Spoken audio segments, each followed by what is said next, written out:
The Devil's Disciple, George Bernard Shaw, Act 1. At the most wretched hour between a black night and a wintry morning in the year 1777, Mrs. Dudgeon, of New Hampshire, is sitting up in the kitchen and general dwelling room of her farmhouse on the outskirts of the town of Websterbridge. She is not a prepossessing woman. No woman looks her best after sitting up all night, and Mrs. Dudgeon's face, even at its best, is grimly trenched by the channels into which the barren forms and observances of a dead Puritanism can pen a bitter temper and a fierce pride. She is an elderly matron who has worked hard and got nothing by it except dominion and detestation in her sordid home, and an unquestioned reputation for piety and respectability among her neighbors, to whom drink and debauchery are still so much more tempting than religion and rectitude, that they conceive goodness simply as self-denial. This conception is easily extended to others' denial, and finally generalized as covering anything disagreeable. So Mrs. Dudgeon, being exceedingly disagreeable, is held to be exceedingly good.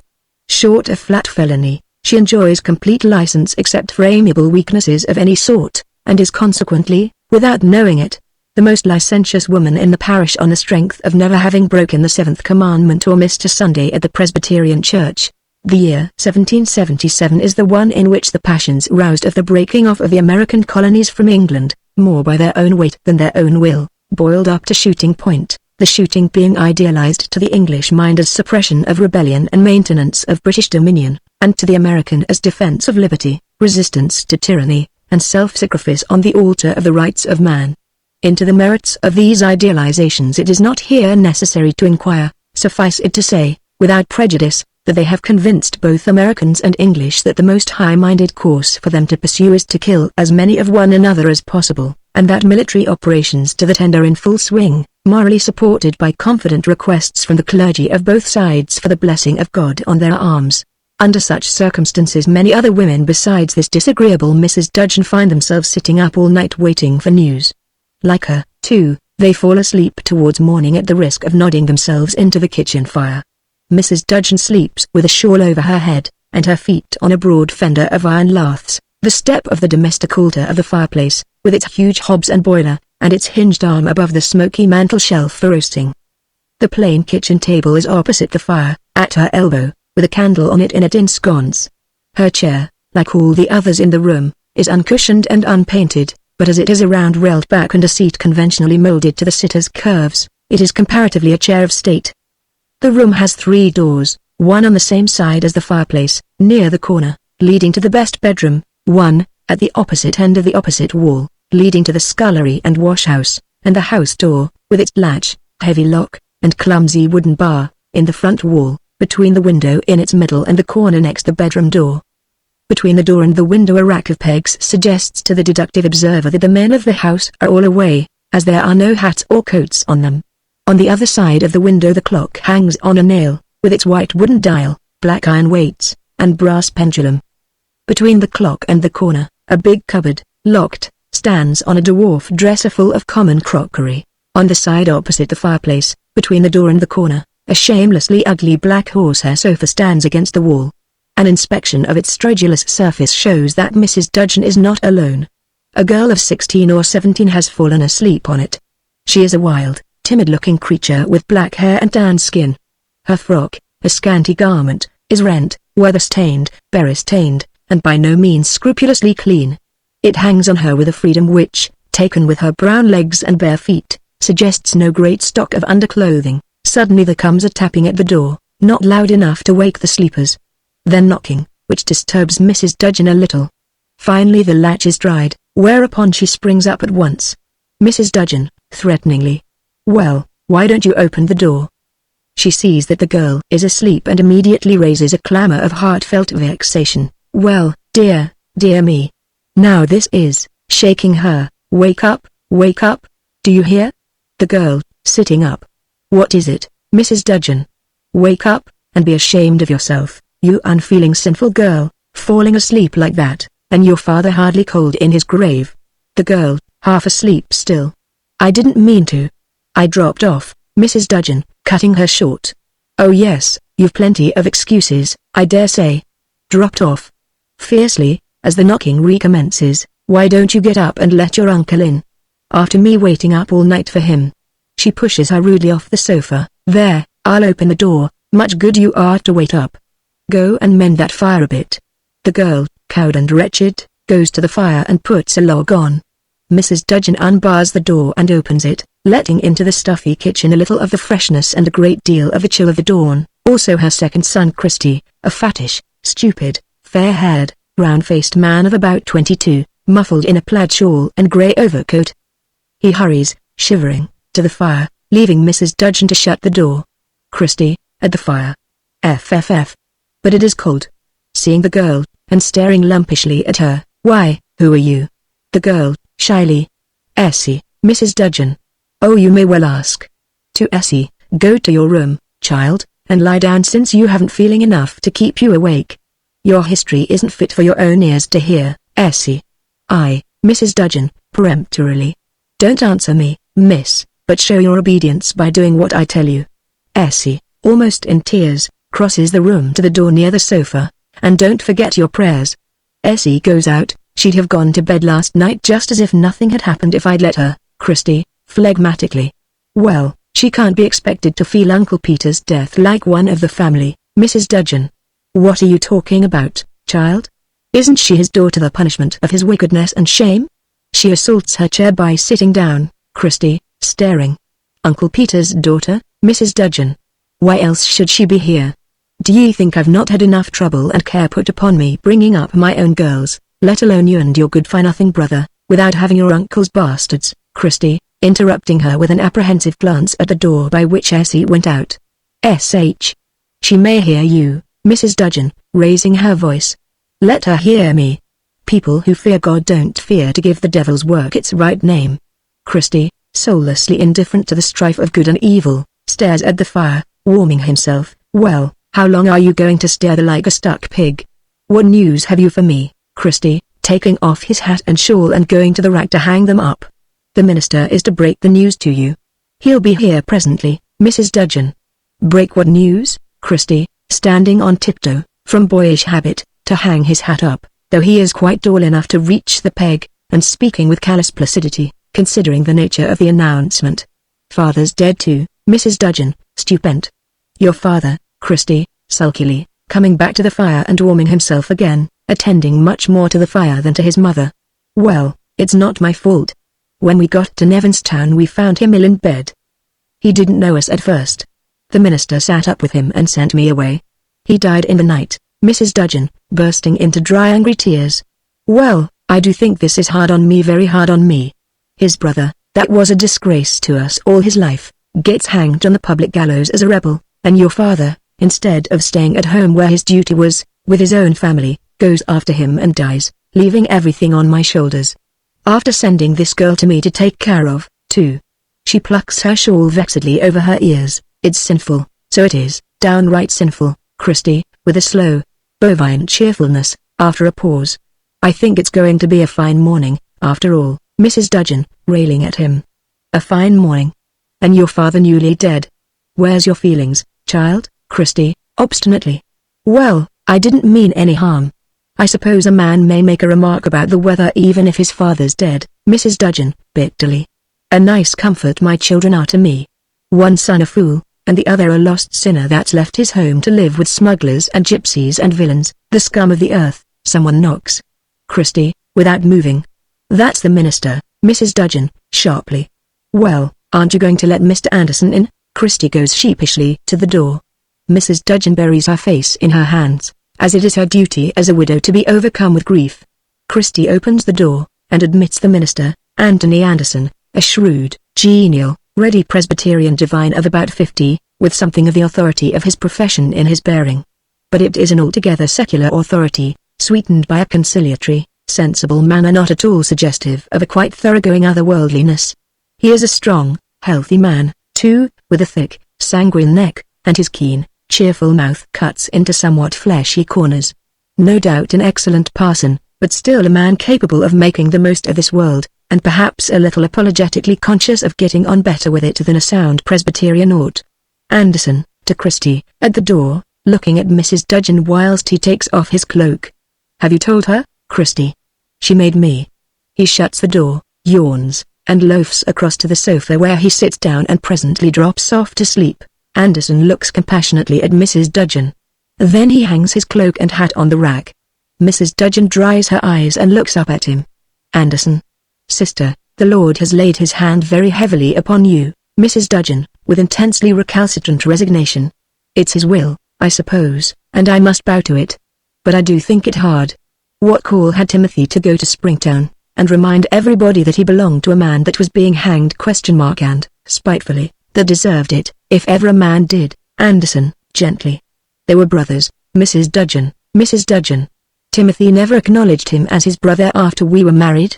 He had too much respect for me to insult me with such a brother. Would such a selfish wretch as Peter have come 30 miles to see Timothy hanged, do you think?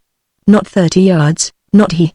However, I must bear my cross as best I may, least said is soonest mended. Anderson, very grave, coming down to the fire to stand with his back to it.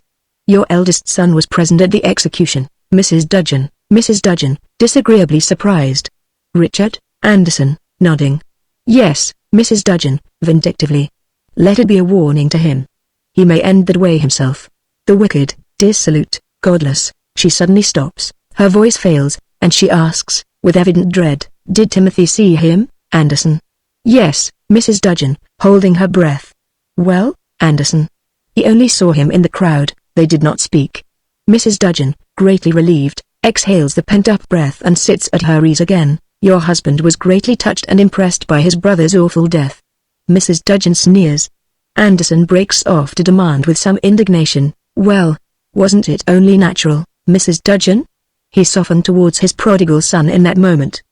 He sent for him to come to see him, Mrs. Dudgeon, her alarm renewed. Sent for Richard, Anderson. Yes, but Richard would not come. He sent his father a message, but I'm sorry to say it was a wicked message, an awful message, Mrs. Dudgeon. What was it, Anderson? That he would stand by his wicked uncle, and stand against his good parents, in this world and the next, Mrs. Dudgeon, implacably. He will be punished for it. He will be punished for it in both worlds, Anderson. That is not in our hands, Mrs. Dudgeon, Mrs. Dudgeon. Did I say it was, Mr. Anderson? We are told that the wicked shall be punished. Why should we do our duty and keep God's law if there is to be no difference made between us and those who follow their own likings and dislikings, and make a jest of us and of their Maker's word, Anderson?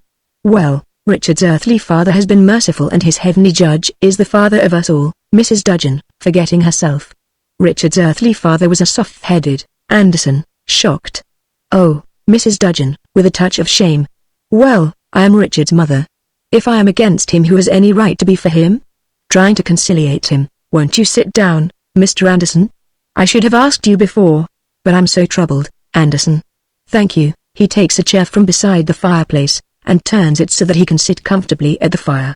When he is seated he adds, in the tone of a man who knows that he is opening a difficult subject, has Christy told you about the new will, Mrs. Dudgeon, all her fears returning? The new will? Did Timothy? She breaks off, gasping, unable to complete the question, Anderson. Yes. In his last hours he changed his mind, Mrs. Dudgeon, white with intense rage. And you let him rob me, Anderson?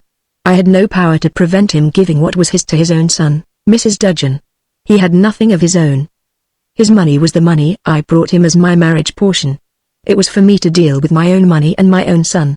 He dare not have done it if I had been with him, and well he knew it. That was why he stole away like a thief to take advantage of the law to rob me by making a new will behind my back. The more shame on you, Mr. Anderson, you, a minister of the gospel, to act as his accomplice in such a crime. Anderson, rising. I will take no offense at what you say in the first bitterness of your grief, Mrs. Dudgeon, contemptuously. Grief, Anderson. Well, of your disappointment, if you can find it in your heart to think that the better word, Mrs. Dudgeon. My heart. My heart. And since when, pray, have you begun to hold up our hearts as trustworthy guides for us, Anderson, rather guiltily? Mrs. Dudgeon, vehemently. Don't lie, Mr. Anderson. We are told that the heart of man is deceitful above all things, and desperately wicked. My heart belonged, not to Timothy, but to that poor wretched brother of his that has just ended his days with a rope round his neck, to Peter Dudgeon. You know it, old Eli Hawkins, the man to whose pulpit you succeeded, though you are not worthy to loose his shoe latchet, told it you when he gave over our souls into your charge. He warned me and strengthened me against my heart, and made me marry a God-fearing man as he thought. What else but that discipline has made me the woman I am? And you who followed your heart in your marriage, you talk to me of what I find in my heart. Go home to your pretty wife, man, and leave me to my prayers." She turns from him and leans with her elbows on the table, brooding over her wrongs and taking no further notice of him, Anderson, willing enough to escape. "The Lord forbid that I should come between you and the source of all comfort." He goes to the rack for his coat and hat, Mrs. Dudgeon, without looking at him. "The Lord will know what to forbid and what to allow without your help, Anderson. And whom to forgive, I hope Eli Hawkins and myself, if we have ever set up our preaching against his law." He fastens his cloak, and is now ready to go. "Just one word on necessary business, Mrs. Dudgeon. There is the reading of the will to be gone through, and Richard has a right to be present. He is in the town, but he has the grace to say that he does not want to force himself in here, Mrs. Dudgeon. He shall come here. Does he expect us to leave his father's house for his convenience? Let them all come, and come quickly, and go quickly. They shall not make the will an excuse to shirk half their day's work. I shall be ready, never fear, Anderson, coming back a step or two. Mrs. Dudgeon, I used to have some little influence with you. When did I lose it, Mrs. Dudgeon, still without turning to him? When you married for love. Now you're answered, Anderson." "Yes, I am answered." He goes out, musing, Mrs. Dudgeon, to herself, thinking of her husband. Thief. Thief. She shakes herself angrily out of the chair, throws back the shawl from her head, and sets to work to prepare the room for the reading of the will, beginning by replacing Anderson's chair against the wall, and pushing back her own to the window. Then she calls, in her hard, driving, wrathful way, "Christy." No answer. "He is fast asleep, Christy." She shakes him roughly, "Get up out of that, and be ashamed of yourself sleeping, and your father dead." She returns to the table, puts the candle on the mantel shelf, and takes from the table drawer a red tablecloth which she spreads. "Christy," rising reluctantly. "Well, do you suppose we are never going to sleep until we are out of mourning, Mrs. Dudgeon? I want none of your sulks. Here, help me to set this table." They place the table in the middle of the room, with Christy's end towards the fireplace and Mrs. Dudgeon's towards the sofa.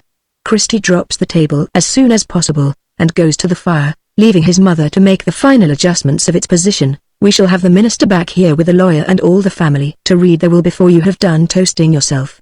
Go and wake that girl, and then light the stove in the shed. You can't have your breakfast here. And mind you wash yourself, and make yourself fit to receive the company." She punctuates these orders by going to the cupboard, unlocking it, and producing a decanter of wine, which has no doubt stood there untouched since the last state occasion in the family, and some glasses, which she sets on the table. Also 2 greenware plates, on one of which she puts a barmbrack with a knife beside it. On the other she shakes some biscuits out of a tin, putting back 1 or 2, and counting the rest. "Now mind, there are 10 biscuits there, let there be 10 there when I come back after dressing myself. And keep your fingers off the raisins in that cake. And tell Essie the same. I suppose I can trust you to bring in a case of stuffed birds without breaking the glass?" She replaces the tin in the cupboard, which she locks, pocketing the key carefully. "Christy, lingering at the fire. You'd better put the inkstand instead, for the lawyer, Mrs. Dudgeon." "That's no answer to make to me, sir." "Go and do as you're told." Christy turns sullenly to obey. "Stop, take down that shutter before you go, and let the daylight in. You can't expect me to do all the heavy work of the house with a great heavy lout like you idling about." Christy takes the window bar out of its stamps, and puts it aside, then opens the shutter, showing the grey morning. Mrs. Dudgeon takes the scones from the mantel shelf, blows out the candle, extinguishes the snuff by pinching it with her fingers, first licking them for the purpose, and replaces the sconce on the shelf. Christy, looking through the window. Here's the minister's wife, Mrs. Dudgeon, displeased. "What? Is she coming here, Christy?" "Yes, Mrs. Dudgeon." "What does she want troubling me at this hour, before I'm properly dressed to receive people, Christy?" "You'd better ask her, Mrs. Dudgeon," threateningly. "You'd better keep a civil tongue in your head." He goes sulkily towards the door. She comes after him, plying him with instructions. "Tell that girl to come to me as soon as she's had her breakfast. And tell her to make herself fit to be seen before the people." Christy goes out and slams the door in her face. Nice manners, that. Someone knocks at the house door. She turns and cries inhospitably, "Come in." Judith Anderson, the minister's wife, comes in. Judith is more than 20 years younger than her husband, though she will never be as young as he in vitality. She is pretty and proper and ladylike, and has been admired and petted into an opinion of herself sufficiently favorable to give her a self-assurance which serves her instead of strength. She has a pretty taste in dress, and in her face the pretty lines of a sentimental character formed by dreams. Even her little self-complacency is pretty, like a child's vanity. Rather a pathetic creature to any sympathetic observer who knows how rough a place the world is. One feels, on the whole, that Anderson might have chosen worse, and that she, needing protection, could not have chosen better. "Oh, it's you, is it, Mrs. Anderson?" Judith, very politely, almost patronizingly. "Yes. Can I do anything for you, Mrs. Dudgeon? Can I help to get the place ready before they come to read the will?" Mrs. Dudgeon, stiffly. "Thank you, Mrs. Anderson, my house is always ready for anyone to come into." Mrs. Anderson, with complacent amiability. "Yes, indeed it is. Perhaps you had rather I did not intrude on you just now, Mrs. Dudgeon." "Oh, one more or less will make no difference this morning, Mrs. Anderson. Now that you're here, you'd better stay. If you wouldn't mind shutting the door." Judith smiles, implying how stupid of me, and shuts it with an exasperating air of doing something pretty and becoming. "That's better. I must go and tidy myself a bit. I suppose you don't mind stopping here to receive anyone that comes until I'm ready?" Judith, graciously giving her leave. "Oh yes, certainly. Leave them to me, Mrs. Dudgeon, and take your time." She hangs her cloak and bonnet on the rack. Mrs. Dudgeon, half sneering. "I thought that would be more in your way than getting the house ready." Essie comes back. "Oh, here you are." Severely, "Come here, let me see you." Essie timidly goes to her. Mrs. Dudgeon takes her roughly by the arm and pulls her round to inspect the results of her attempt to clean and tidy herself, results which show little practice and less conviction.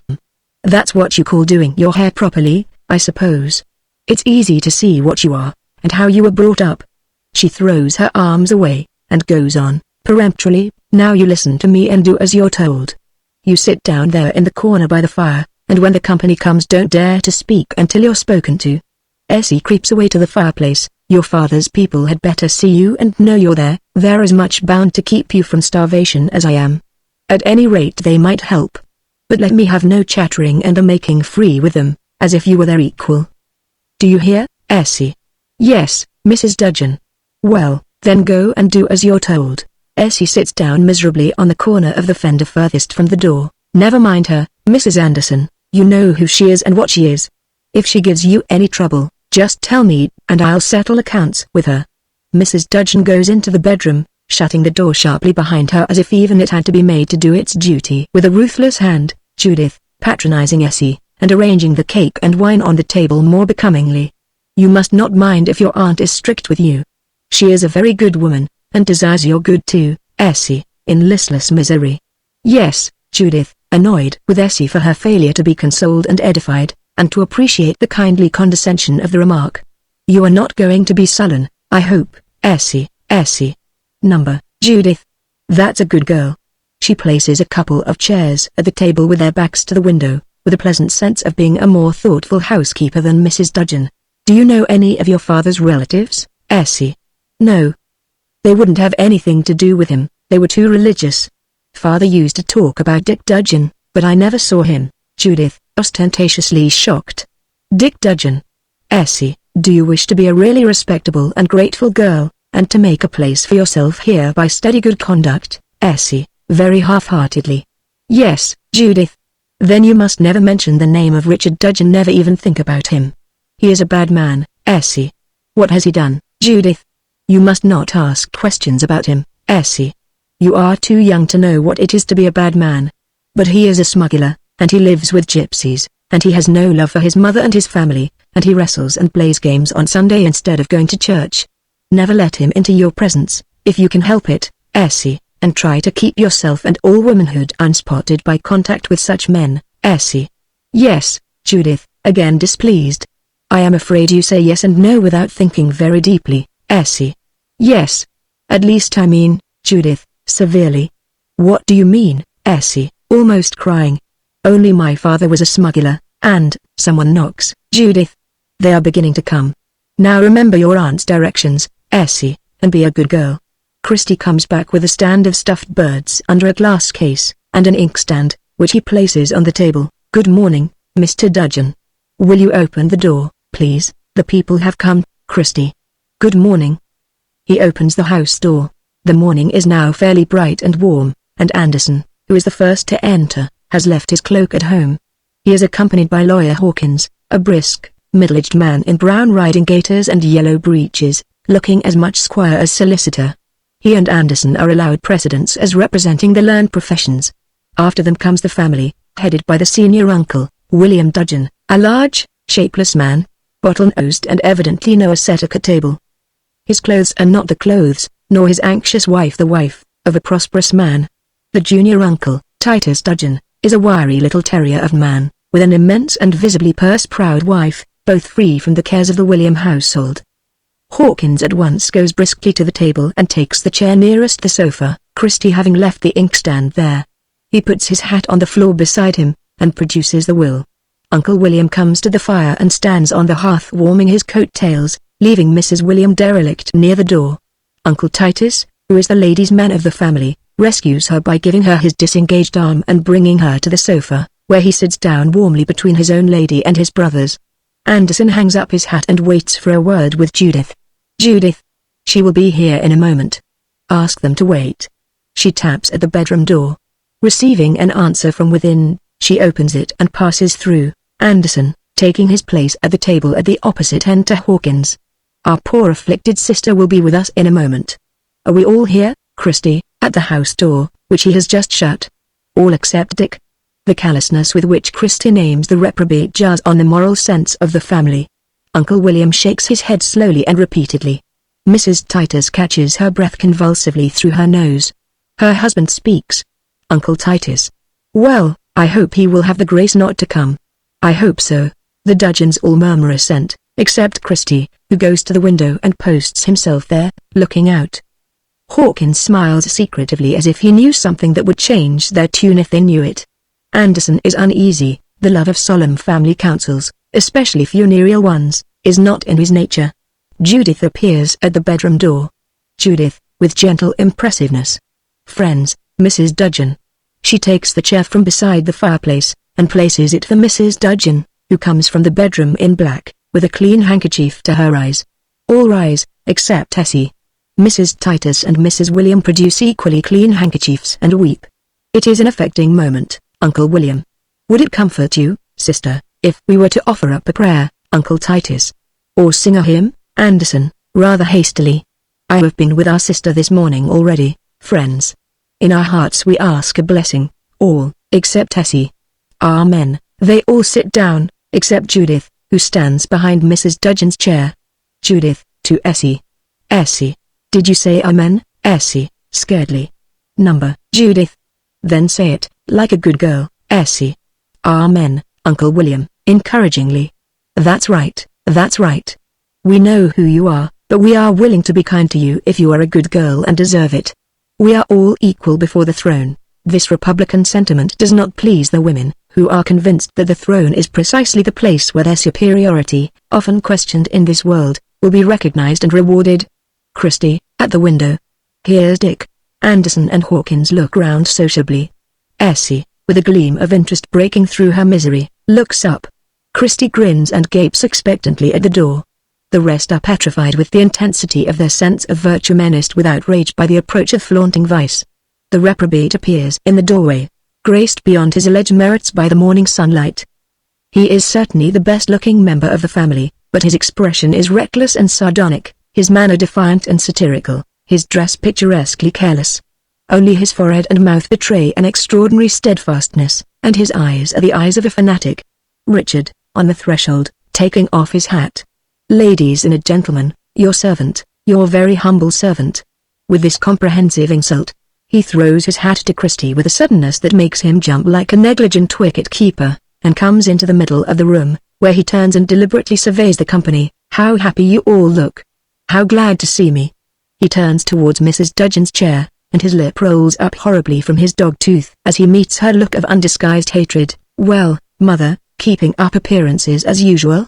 That's right, that's right.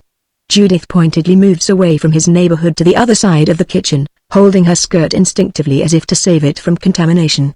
Uncle Titus promptly marks his approval of her action by rising from the sofa, and placing a chair for her to sit down upon. What? Uncle William. I haven't seen you since you gave up drinking.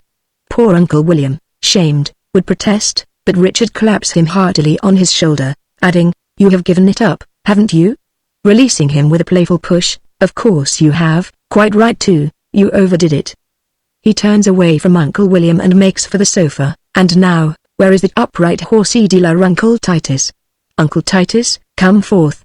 He comes upon him holding the chair as Judith sits down, as usual, looking after the ladies. Uncle Titus, indignantly. Be ashamed of yourself, sir. Richard, interrupting him and shaking his hand in spite of him. I am, but I am proud of my uncle, proud of all my relatives, again surveying them, who could look at them and not be proud and joyful. Uncle Titus, overborne, resumes his seat on the sofa. Richard turns to the table. Ah, Mr. Anderson, still at the good work, still shepherding them. Keep them up to the mark, Minister, keep them up to the mark. Come. With a spring he seats himself on the table and takes up the decanter. Clink a glass with me, Pastor, for the sake of old times, Anderson. You know, I think, Mr. Dudgeon, that I do not drink before dinner, Richard. You will, some day, Pastor. Uncle William used to drink before breakfast. Come, it will give your sermons unction. He smells the wine and makes a wry face, but do not begin on my mother's company sherry. I stole some when I was 6 years old, and I have been a temperate man ever since. He puts the decanter down and changes the subject. So I hear you are married, Pastor, and that your wife has a most ungodly allowance of good looks, Anderson, quietly indicating Judith. Sir, you are in the presence of my wife. Judith rises and stands with stony propriety. Richard, quickly slipping down from the table with instinctive good manners. Your servant. Madame, no offense. He looks at her earnestly. You deserve your reputation, but I'm sorry to see by your expression that you're a good woman. She looks shocked, and sits down amid a murmur of indignant sympathy from his relatives.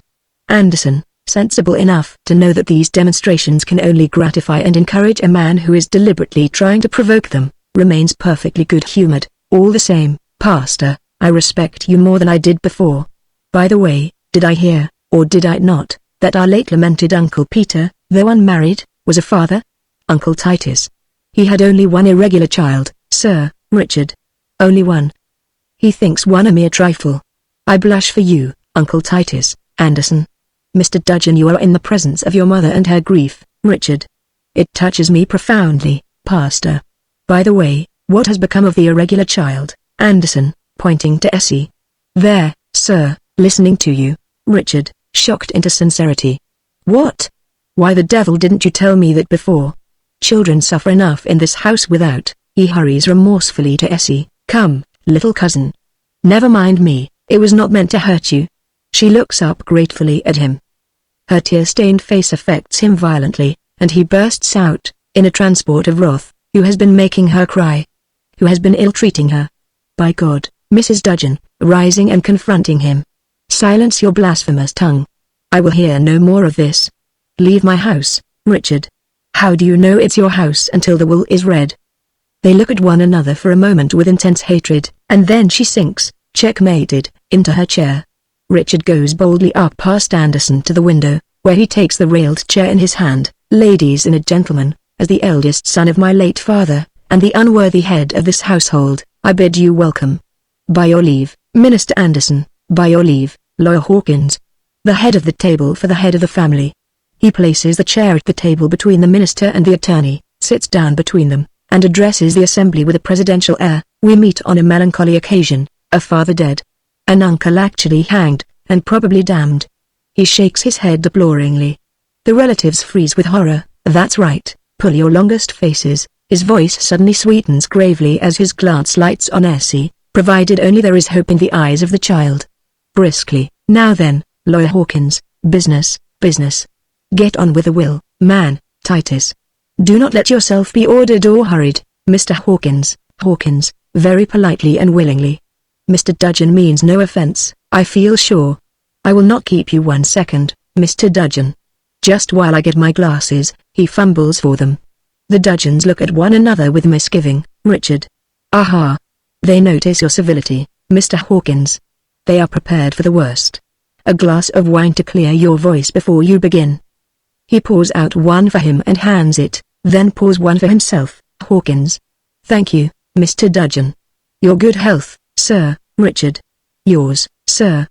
With the glass halfway to his lips, he checks himself, giving a dubious glance at the wine, and adds, with quaint intensity, will anyone oblige me with a glass of water? Essie, who has been hanging on his every word and movement, rises stealthily and slips out behind Mrs. Dudgeon through the bedroom door, returning presently with a jug and going out of the house as quietly as possible. Hawkins. The will is not exactly in proper legal phraseology, Richard. My father died without the consolations of the law. Hawkins. Good again, Mr. Dudgeon, good again. Preparing to read. Are you ready, sir? Richard. Ready, ready. For what we are about to receive, may the Lord make us truly thankful. Go ahead, Hawkins, reading. This is the last will and testament of me, Timothy Dudgeon, on my deathbed at Nevinstown on the road from Springtown to Webster Bridge on this 24th day of September, 1777. I hereby revoke all former wills made by me and declare that I am of sound mind and know well what I am doing, and that this is my real will according to my own wish and affections. Richard, glancing at his mother. Aha, Hawkins, shaking his head. Bad phraseology, sir, wrong phraseology. I give and bequeath £100 to my younger son Christopher Dudgeon, £50 to be paid to him on the day of his marriage to Sarah Wilkins if she will have him, and £10 on the birth of each of his children up to the number of 5. Richard. How if she won't have him, Christy? She will if I have £50, Richard. Good, my brother. Proceed, Hawkins. I give and bequeath to my wife Annie Dudgeon, born Annie Primrose. You see, he did not know the law, Mr. Dudgeon. Your mother was not born Annie, she was christened, so an annuity of £52 a year for life. Mrs. Dudgeon, with all eyes on her, holds herself convulsively rigid, to be paid out of the interest on her own money. There's a way to put it, Mr. Dudgeon. Her own money, Mrs. Dudgeon. A very good way to put God's truth. It was every penny my own. £52 a year, Hawkins. And I recommend her for her goodness and piety to the forgiving care of her children, having stood between them and her as far as I could to the best of my ability, Mrs. Dudgeon. And this is my reward. Raging inwardly, you know what I think, Mr. Anderson. You know the word I gave to it, Anderson. It cannot be helped, Mrs. Dudgeon. We must take what comes to us. To Hawkins, go on, sir, Hawkins. I give and bequeath my house at Webster Bridge with the land belonging to it and all the rest of my property so ever to my eldest son and heir, Richard Dudgeon. Richard. Oh. The fatted calf, minister, the fatted calf, Hawkins. On these conditions, Richard. The devil. Are there conditions, Hawkins? To wit, first, that he shall not let my brother Peter's natural child starve or be driven by want to an evil life. Richard, emphatically, striking his fist on the table. Agreed. Mrs. Dudgeon, turning to look malignantly at Essie, misses her and looks quickly round to see where she has moved to, then, seeing that she has left the room without leave, closes her lips vengefully. Hawkins. Second, that he shall be a good friend to my old horse Jim. Again slacking his head, he should have written James, sir, Richard. James shall live in clover. Go on, Hawkins. And keep my deaf farm labourer Prodger Feston in his service, Richard. Prodger Feston shall get drunk every Saturday, Hawkins.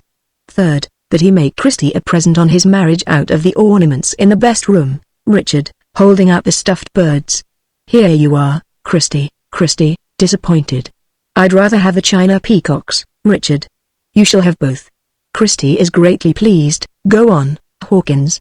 Fourthly and lastly, that he try to live at peace with his mother as far as she will consent to it, Richard, dubiously. Anything more, Mr. Hawkins? Hawkins, solemnly. Finally I gave and bequeath my soul into my Maker's hands, humbly asking forgiveness for all my sins and mistakes, and hoping that he will so guide my son that it may not be said that I have done wrong in trusting to him rather than to others in the perplexity of my last hour in this strange place. Anderson. Amen. The uncles and aunts. Amen, Richard. My mother does not say amen, Mrs. Dudgeon, rising, unable to give up her property without a struggle. Mr. Hawkins, is that a proper will? Remember, I have his rightful, legal will, drawn up by yourself, leaving all to me, Hawkins. This is a very wrongly and irregularly worded will, Mrs. Dudgeon, though, turning politely to Richard, it contains in my judgment an excellent disposal of his property. Anderson, interposing before Mrs. Dudgeon can retort. That is not what you are asked, Mr. Hawkins. Is it a legal will, Hawkins? The courts will sustain it against the other, Anderson. But why, if the other is more lawfully worded, Hawking? Because, sir, the courts will sustain the claim of a man and that man the eldest son against any woman, if they can. I warned you, Mrs. Dudgeon, when you got me to draw that other will, that it was not a wise will, and that though you might make him sign it, he would never be easy until he revoked it. But you wouldn't take advice, and now Mr. Richard is cock of the walk. He takes his hat from the floor, rises, and begins pocketing his papers and spectacles. This is the signal for the breaking up of the party. Anderson takes his hat from the rack and joins Uncle William at the fire. Uncle Titus fetches Judith her things from the rack. The three on the sofa rise and chat with Hawkins. Mrs. Dudgeon, now an intruder in her own house, stands erect, crushed by the weight of the law on women, accepting it, as she has been trained to accept all monstrous calamities, as proofs of the greatness of the power that inflicts them, and of her own worm-like insignificance. For at this time, remember, Mary Wollstonecraft is as yet only a girl of 18, and her vindication of the rights of women is still 14 years off. Mrs. Dudgeon is rescued from her apathy by Essie, who comes back with a jug full of water. She is taking it to Richard when Mrs. Dudgeon stops her. Mrs. Dudgeon, threatening her. "Where have you been?" Essie, appalled, tries to answer, but cannot. "How dare you go out by yourself after the orders I gave you, Essie?" He asked for a drink. She stops, her tongue cleaving to her palate with terror. Judith, with gentler severity. "Who asked for a drink?" Essie, speechless, points to Richard. "Richard." "What?" "I," Judith, shocked. "Oh Essie, Richard. I believe I did." He takes a glass and holds it to Essie to be filled. Her hand shakes. "What? Afraid of me?" Essie, quickly. "No. She pours out the water. Richard, tasting it. "Ah, you've been up the street to the market gate spring to get that." He takes a draught. "Delicious. Thank you." Unfortunately, at this moment he chances to catch sight of Judith's face, which expresses the most prudish disapproval of his evident attraction for Essie, who is devouring him with her grateful eyes. His mocking expression returns instantly. He puts down the glass, deliberately winds his arm round Essie's shoulders, and brings her into the middle of the company. Mrs. Dudgeon being in Essie's way as they come past the table, he says, "By your leave, mother," and compels her to make way for them. "What do they call you?" "Bessie, Essie." "Essie, Richard." "Essie, to be sure. Are you a good girl, Essie?" Essie, greatly disappointed that he, of all people, should begin at her in this way. "Yes." She looks doubtfully at Judith. "I think so. I hope so, Richard." "Essie, did you ever hear of a person called the devil?" Anderson, revolted. "Shame on you, sir, with a mere child." Richard. "By your leave, minister, I do not interfere with your sermons, do not you interrupt mine." To Essie, "Do you know what they call me, Essie?" Essie. "Dick." Richard, amused, patting her on the shoulder. "Yes, Dick, but something else too. They call me the devil's disciple." Essie. "Why do you let them?" Richard, seriously. "Because it's true. I was brought up in the other service, but I knew from the first that the devil was my natural master and captain and friend. I saw that he was in the right, and that the world cringed to his conqueror only through fear. I prayed secretly to him, and he comforted me, and saved me from having my spirit broken in this house of children's tears. I promised him my soul, and swore an oath that I would stand up for him in this world and stand by him in the next. Solemnly, that promise and that oath made a man of me. From this day this house is his home, and no child shall cry in it. This hearth is his altar, and no soul shall ever cower over it in the dark evenings and be afraid. Now, turning forcibly on the rest, which of you good men will take this child and rescue her from the house of the devil?" Judith, coming to Essie and throwing a protecting arm about her. "I will. You should be burnt alive, Essie. But I don't want to." She shrinks back, leaving Richard and Judith face to face. Richard, to Judith. "Actually doesn't want to, most virtuous lady, Uncle Titus. Have a care, Richard Dudgeon. The law." Richard, turning threateningly on him. "Have a care, you.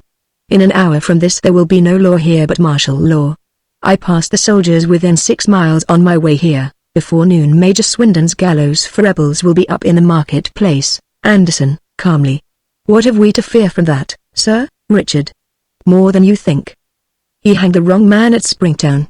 He thought Uncle Peter was respectable, because the Dudgeons had a good name. but his next example will be the best man in the town to whom he can bring home a rebellious word. Well, we're all rebels, and you know it, all the men, except Anderson. No, no, no, Richard. Yes, you are. You haven't damned King George up hill and down dale as I have, but you've prayed for his defeat, and you, Anthony Anderson, have conducted the service, and sold your family Bible to buy a pair of pistols. They mayn't hang me, perhaps, because the moral effect of the devil's disciple dancing on nothing wouldn't help them. But a minister. Judith, dismayed, clings to Anderson, or a lawyer. Hawkins smiles like a man able to take care of himself, or an upright horsey dealer. Uncle Titus snarls at him in rags and terror, or a reformed drunkard. Uncle William, utterly unnerved, moans and wobbles with fear. Eh? Would that show that King George meant business, huh? Anderson, perfectly self-possessed. Come, my dear, he is only trying to frighten you. There is no danger. He takes her out of the house. The rest crowd to the door to follow him, except Essie, who remains near Richard. Richard, boisterously derisive. Now then, how many of you will stay with me, run up the American flag on the devil's house, and make a fight for freedom? They scramble out, Christie among them, hustling one another in their haste. Ha ha. Long live the devil. To Mrs. Dudgeon, who is following them, what mother? Are you off too, Mrs. Dudgeon, deadly pale, with her hand on her heart as if she had received a death blow. My curse on you. My dying curse. She goes out, Richard, calling after her. It will bring me luck. Ha ha ha, Essie, anxiously. Mayn't I stay, Richard, turning to her. What? Have they forgotten to save your soul in their anxiety about their own bodies? Oh yes, you may stay. He turns excitedly away again and shakes his fist after them. His left fist, also clenched, hangs down. Essie seizes it and kisses it, her tears falling on it. He starts and looks at it, tears.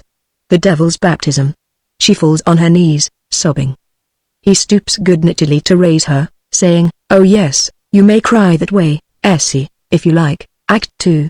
Minister Anderson's house is in the main street of Websterbridge, not far from the town hall. To the eye of the 18th century New Englander, it is much grander than the plain farmhouse of the Dudgeons, but it is so plain itself that a modern house agent would let both at about the same rent. The chief dwelling room has the same sort of kitchen fireplace, with boiler, toaster hanging on the bars, movable iron griddle socketed to the hob, hook above for roasting, and broad fender, on which stand a kettle and a plate of buttered toast. The door, between the fireplace and the corner, has neither panels, finger plates nor handles. It is made of plain boards, and fastens with a latch. The table is a kitchen table, with a treacle-colored cover of American cloth, chapped at the corners by draping. The tea service on it consists of 2 thick cups and saucers of the plainest ware, with milk jug and bowl to match, each large enough to contain nearly a quart, on a black japanned tray, and, in the middle of the table, a wooden trencher with a big loaf upon it, and a square half-pound block of butter in a crock. The big oak press facing the fire from the opposite side of the room, is for use and storage, not for ornament, and the minister's house coat hangs on a peg from its door, showing that he is out, for when he is in it is his best coat that hangs there. His big riding boots stand beside the press, evidently in their usual place, and rather proud of themselves. In fact, the evolution of the minister's kitchen, dining room and drawing room into 3 separate apartments has not yet taken place, and so, from the point of view of our pampered period, he is no better off than the Dudgeons. But there is a difference, for all that. To begin with, Mrs. Anderson is a pleasanter person to live with than Mrs. Dudgeon. To which Mrs. Dudgeon would at once reply, with reason, that Mrs. Anderson has no children to look after, no poultry, pigs nor cattle, a steady and sufficient income not directly dependent on harvests and prices at fairs, an affectionate husband who is a tower of strength to her, in short, that life is as easy at the minister's house as it is hard at the farm. This is true, but to explain a fact is not to alter it, and however little credit Mrs. Anderson may deserve for making her home happier, she has certainly succeeded in doing it. The outward and visible signs of her superior social pretensions are a drugget on the floor, a plaster ceiling between the timbers and chairs which, though not upholstered, are stained and polished. The fine arts are represented by a mezzo-tint portrait of some Presbyterian divine, a copper plate of Raphael's St. Paul preaching at Athens, a rococo presentation clock on the mantel-shelf, flanked by a couple of miniatures, a pair of crockery dogs with baskets in their mouths, and, at the corners, 2 large cowrie shells. A pretty feature of the room is the low wide latticed window, nearly its whole width, with little red curtains running on a rod halfway up it to serve as a blind. There is no sofa, but one of the seats, standing near the press, has a railed back and is long enough to accommodate 2 people easily. On the whole, it is rather the sort of room that the 19th century has ended in struggling to get back to under the leadership of Mr. Philip Webb and his disciples in domestic architecture, though no genteel clergyman would have tolerated it 50 years ago. The evening has closed in, and the room is dark except for the cozy firelight and the dim oil lamps seen through the window in the wet street, where there is a quiet, steady, warm, windless downpour of rain. As the town clock strikes the quarter, Judith comes in with a couple of candles in earthenware candlesticks, and sets them on the table. Her self-conscious airs of the morning are gone, she is anxious and frightened. She goes to the window and peers into the street. The first thing she sees there is her husband, hurrying here through the rain. She gives a little gasp of relief, not very far removed from a sob, and turns to the door. Anderson comes in, wrapped in a very white cloak, Judith, running to him. "Oh, here you are at last, at last." She attempts to embrace him, Anderson, keeping her off. "Take care, my love, I'm wet. Wait till I get my cloak off." He places a chair with its back to the fire, hangs his cloak on it to dry, shakes the rain from his hat and puts it on the fender, and at last turns with his hands outstretched to Judith. "Now." She flies into his arms. "I am not late, am I?" The town clock struck the quarter as I came in at the front door. And the town clock is always fast, Judith. I'm sure it's slow this evening. "I'm so glad you're back," Anderson, taking her more closely in his arms. "Anxious, my dear?" "Judith." "A little, Anderson." "Why, you've been crying, Judith." "Only a little." "Never mind, it's all over now." A bugle call is heard in the distance. She starts in terror and retreats to the long seat, listening. "What's that?" Anderson, following her tenderly to the seat and making her sit down with him. "Only King George, my dear. He's returning to barracks, or having his roll called, or getting ready for tea, or booting or saddling or something. Soldiers don't ring the bell or call over the banisters when they want anything, they send a boy out with a bugle to disturb the whole town." "Judith. Do you think there is really any danger, Anderson?" "Not the least in the world, Judith." "You say that to comfort me, not because you believe it, Anderson." "My dear, in this world there is always danger for those who are afraid of it. There's a danger that the house will catch fire in the night, but we shan't sleep any the less soundly for that, Judith." "Yes, I know what you always say, and you're quite right." "Oh, quite right, I know it. But I suppose I'm not brave, that's all. My heart shrinks every time I think of the soldiers, Anderson." "Never mind that, dear, bravery is none the worse for costing a little pain, Judith." "Yes, I suppose so." Embracing him again. "Oh, how brave you are, my dear." With tears in her eyes. "Well, I'll be brave too. You shan't be ashamed of your wife, Anderson." "That's right. Now you make me happy." "Well, well." He rises and goes cheerily to the fire to dry his shoes. "I called on Richard Dudgeon on my way back, but he wasn't in," Judith, rising in consternation. "You called on that man," Anderson, reassuring her. "Oh, nothing happened, dearie." "He was out," Judith, almost in tears, as if the visit were a personal humiliation to her. "But why did you go there?" Anderson, gravely. "Well, it is all the talk that Major Swindon is going to do what he did in Springtown, make an example of some notorious rebel, as he calls us. He pounced on Peter Dudgeon as the worst character there, and it is the general belief that he will pounce on Richard as the worst here, Judith." "But Richard said," Anderson, good-humoredly cutting her short. "Pooh. Richard said. He said what he thought would frighten you and frighten me, my dear. He said what perhaps, God forgive him, he would like to believe. It's a terrible thing to think of what death must mean for a man like that. I felt that I must warn him. I left a message for him," Judith, querulously.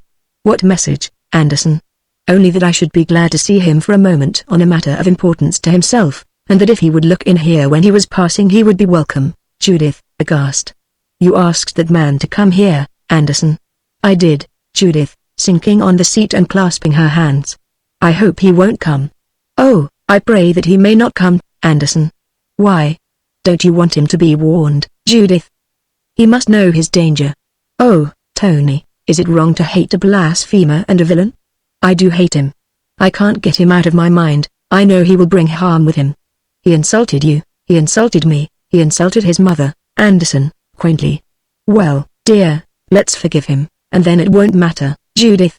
Oh, I know it's wrong to hate anybody, but, Anderson, going over to her with humorous tenderness. Come, dear, you're not so wicked as you think. The worst sin towards our fellow creatures is not to hate them, but to be indifferent to them. That's the essence of inhumanity.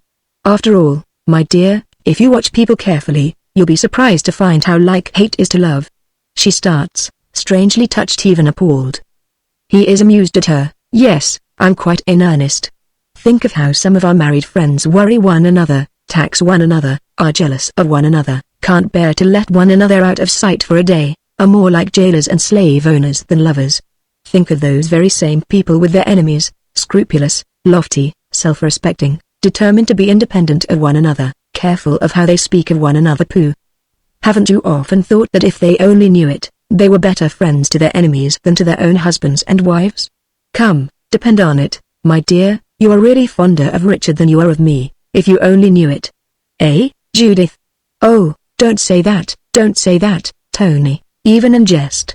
You don't know what a horrible feeling it gives me, Anderson, laughing. Well, never mind, pet. He's a bad man, and you hate him as he deserves. And you're going to make the tea, aren't you, Judith, remorsefully? Oh yes, I forgot. I've been keeping you waiting all this time. She goes to the fire and puts on the kettle. Anderson, going to the press and taking his coat off. Have you stitched up the shoulder of my old coat, Judith? Yes, dear. She goes to the table, and sets about putting the tea into the teapot from the caddy. Anderson, as he changes his coat for the older one hanging on the press, and replaces it by the one he has just taken off. Did anyone call when I was out, Judith? No, only, someone knocks at the door. With a start which betrays her intense nervousness, she retreats to the further end of the table with the tea caddy and spoon in her hands, exclaiming, "Who's that?" Anderson, going to her and patting her encouragingly on the shoulder. All right, pet, all right. He won't eat you, whoever he is. She tries to smile, and nearly makes herself cry. He goes to the door and opens it. Richard is there, without overcoat or cloak. You might have raised the latch and come in, Mr. Dudgeon. Nobody stands on much ceremony with us. Hospitably, come in. Richard comes in carelessly and stands at the table, looking round the room with a slight pucker of his nose at the mezzo tinted divine on the wall. Judith keeps her eyes on the tea caddy. Is it still raining? He shuts the door. Richard. Raining like the very. His eye catches Judith's as she looks quickly and haughtily up. I beg your pardon, but, showing that his coat is wet, you see, Anderson. Take it off, sir, and let it hang before the fire a while. My wife will excuse your shirt sleeves. Judith, put in another spoonful of tea for Mr. Dudgeon. Richard, eyeing him cynically. The magic of property, pastor. Are even you civil to me now that I have succeeded to my father's estate? Judith throws down the spoon indignantly. Anderson, quite unruffled, and helping Richard off with his coat.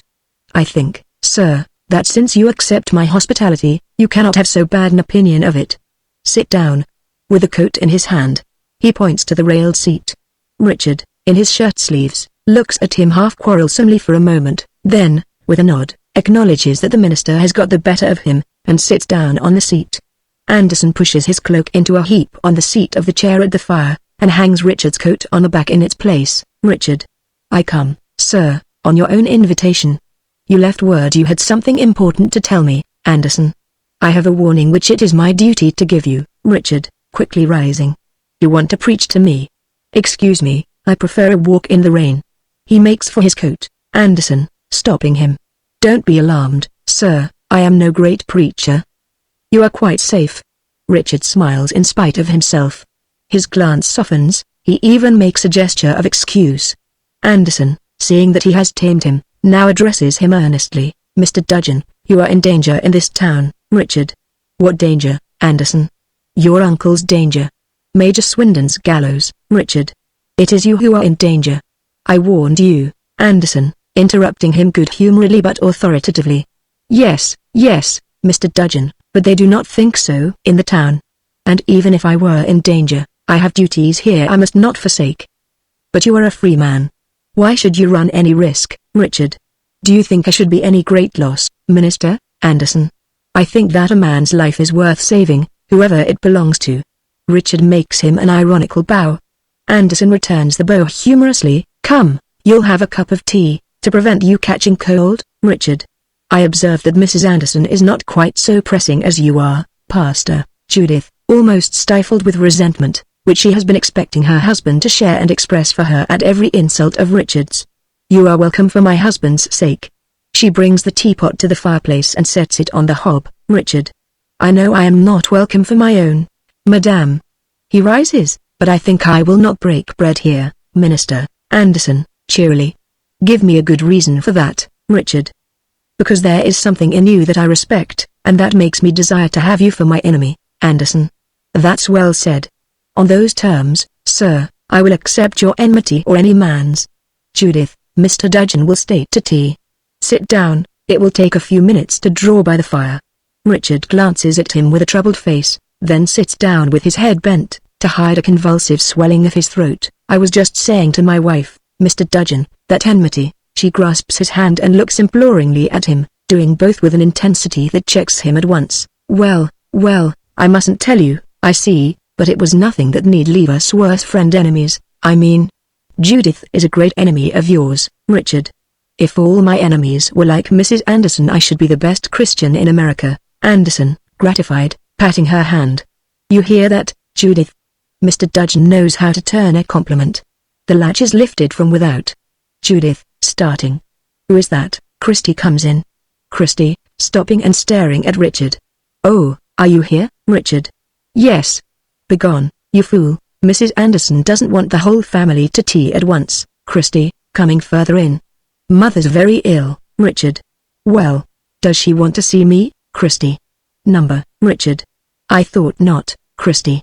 She wants to see the minister at once, Judith, to Anderson. Oh, not before you've had some tea, Anderson. I shall enjoy it more when I come back, dear. He is about to take up his cloak, Christie. The rain's over, Anderson, dropping the cloak and picking up his hat from the fender. Where is your mother, Christie? At Uncle Titus's, Anderson. Have you fetched the doctor, Christie? Number she didn't tell me to, Anderson. Go on there at once, I'll overtake you on his doorstep. Christie turns to go. Wait a moment. Your brother must be anxious to know the particulars, Richard. Sure. Not I, he doesn't know, and I don't care. Violently. Be off, you oaf. Christie runs out. Richard adds, a little shamefacedly, we shall know soon enough, Anderson. Well, perhaps you will let me bring you the news myself. Judith, will you give Mr. Dudgeon his tea, and keep him here until I return? Judith, white and trembling. Must I, Anderson, taking her hands and interrupting her to cover her agitation. My dear, I can depend on you? Judith, with a piteous effort to be worthy of his trust. Yes, Anderson, pressing her hand against his cheek. You will not mind two old people like us, Mr. Dudgeon. Going, I shall not say good evening, you will be here when I come back. He goes out. They watch him pass the windows, and then look at each other dumbly, quite disconcerted. Richard, noting the quiver of her lips, is the first to pull himself together. Richard. Mrs. Anderson, I'm perfectly aware of the nature of your sentiments towards me. I shall not intrude on you. Good evening. Again he starts for the fireplace to get his coat, Judith, getting between him and the coat. No. Don't go. Please don't go, Richard, roughly. Why? You don't want me here, Judith? Yes, wringing her hands in despair. Oh, if I tell you the truth, you will use it to torment me, Richard, indignantly. Torment? What right have you to say that? Do you expect me to stay after that, Judith? I want you to stay, but, suddenly raging at him like an angry child, it is not because I like you, Richard. Indeed, Judith. Yes, I had rather you did go than mistake me about that. I hate and dread you, and my husband knows it. If you are not here when he comes back, he will believe that I disobeyed him and drove you away, Richard, ironically. Whereas, of course, you have really been so kind and hospitable and charming to me that I only wanted to go away out of mere contrariness, eh? Judith, unable to bear it, sinks on the chair and bursts into tears. Richard. Stop, I tell you. Don't do that. Putting his hand to his breast as if to a wound, he wrung my heart by being a man. Need you tear it by being a woman? Has he not raised you above my insults, like himself? She stops crying, and recovers herself somewhat, looking at him with a scared curiosity. There, that's right. Sympathetically, you're better now, aren't you?" He puts his hand encouragingly on her shoulder. She instantly rises haughtily, and stares at him defiantly. He at once drops into his usual sardonic tone. That's better. You are yourself again, so is Richard. Well, shall we go to tea like a quiet respectable couple, and wait for your husband's return?" Judith, rather ashamed of herself. "If you please. I am sorry to have been so foolish." She stoops to take up the plate of toast from the fender. "Richard, I am sorry, for your sake, that I am what I am. Allow me." He takes the plate from her and goes with it to the table, Judith, following with the teapot. "Will you sit down?" He sits down at the end of the table nearest the press. There is a plate and knife laid there. The other plate is laid near it, but Judith stays at the opposite end of the table, next the fire, and takes her place there, drawing the tray towards her. "Do you take sugar, Richard?" "No, but plenty of milk. Let me give you some toast." He puts some on the second plate, and hands it to her, with the knife. The action shows quietly how well he knows that she has avoided her usual place so as to be as far from him as possible. Judith, consciously. "Thanks." She gives him his tea. "Won't you help yourself, Richard?" "Thanks." He puts a piece of toast on his own plate, and she pours out tea for herself. Judith, observing that he tastes nothing. "Don't you like it?" "You are not eating anything, Richard." "Neither are you," Judith, nervously. "I never care much for my tea." "Please don't mind me, Richard," looking dreamily round. "I am thinking. It is all so strange to me.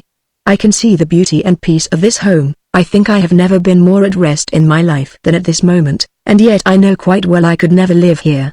It's not in my nature, I suppose, to be domesticated. But it's very beautiful, it's almost holy." He muses a moment, and then laughs softly. Judith, quickly.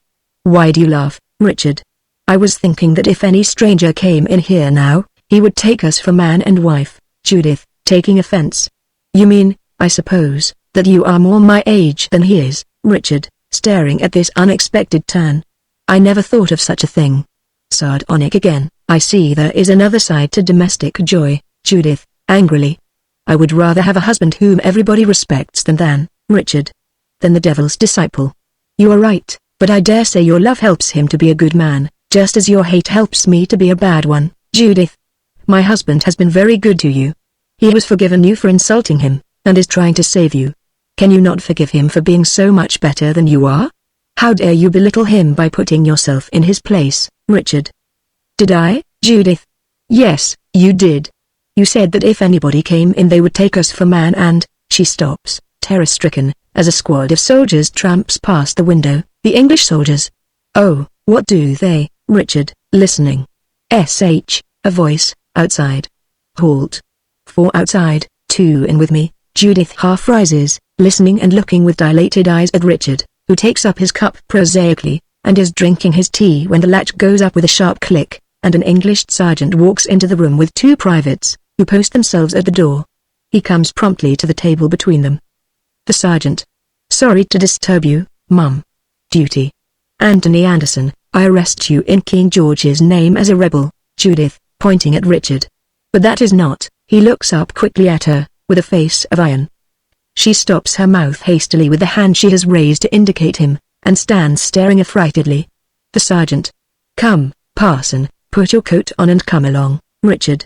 "Yes, I'll come." He rises and takes a step towards his own coat, then recollects himself, and, with his back to the sergeant, moves his gaze slowly round the room without turning his head until he sees Anderson's black coat hanging up on the press. He goes composedly to it, takes it down, and puts it on. The idea of himself as a parson tickles him. He looks down at the black sleeve on his arm, and then smiles slyly at Judith, whose white face shows him that what she is painfully struggling to grasp is not the humor of the situation but its horror.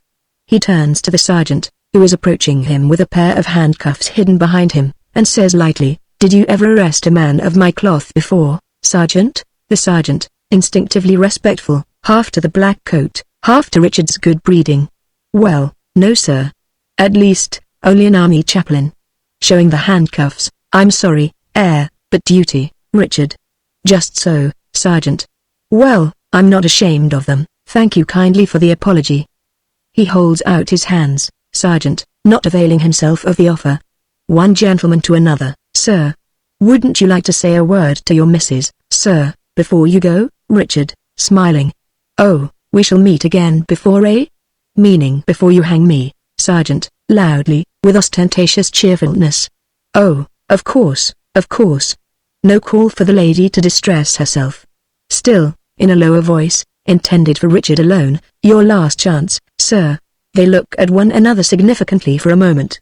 Then Richard exhales a deep breath and turns towards Judith. Richard, very distinctly. My love.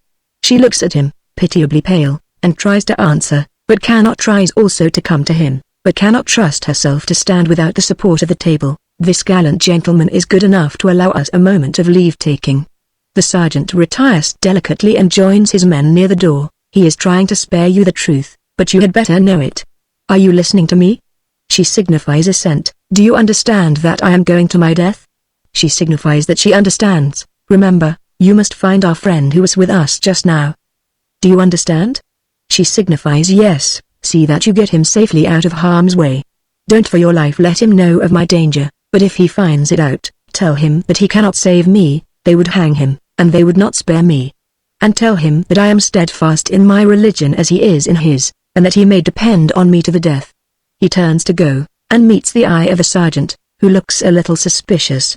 He considers a moment, and then, turning roguishly to Judith with something of a smile breaking through his earnestness, says, And now, my dear, I am afraid the sergeant will not believe that you love me like a wife unless you give one kiss before I go. He approaches her and holds out his arms.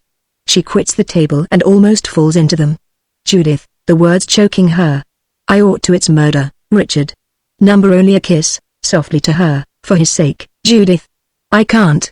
You must, Richard, folding her in his arms with an impulse of compassion for her distress.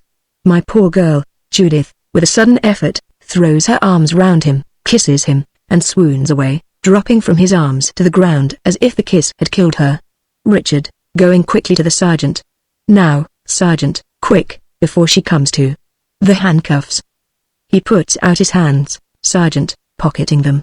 Never mind, sir, I'll trust you. You're a game one. You ought to have been a soldier, sir. Between them two, please. The soldiers place themselves one before Richard and one behind him. The sergeant opens the door, Richard, taking a last look round him. Goodbye, wife, goodbye, home. Muffle the drums, and quick march. The sergeant signs to the leading soldier to march. They file out quickly. When Anderson returns from Mrs. Dudgeon's he is astonished to find the room apparently empty and almost in darkness except for the glow from the fire, for one of the candles has burned out, and the other is at its last flicker. Anderson. Why, what on earth? Calling, Judith, Judith. He listens, there is no answer. He goes to the cupboard, takes a candle from the drawer, lights it at the flicker of the expiring one on the table, and looks wonderingly at the untasted meal by its light. Then he sticks it in the candlestick, takes off his hat, and scratches his head, much puzzled. This action causes him to look at the floor for the first time, and there he sees Judith lying motionless with her eyes closed. He runs to her and stoops beside her, lifting her head. Judith, Judith, waking, for her swoon has passed into the sleep of exhaustion after suffering. Yes. Did you call? What's the matter, Anderson? I've just come in and found you lying here with the candles burnt out and the tea poured out and cold. What has happened, Judith, still astray? I don't know. Have I been asleep? I suppose. She stops blankly. I don't know, Anderson, groaning. Heaven forgive me, I left you alone with that scoundrel. Judith remembers. With an agonized cry, she clutches his shoulders and drags herself to her feet as he rises with her. He clasps her tenderly in his arms. My poor pet, Judith, frantically clinging to him. What shall I do? Oh my God, what shall I do, Anderson?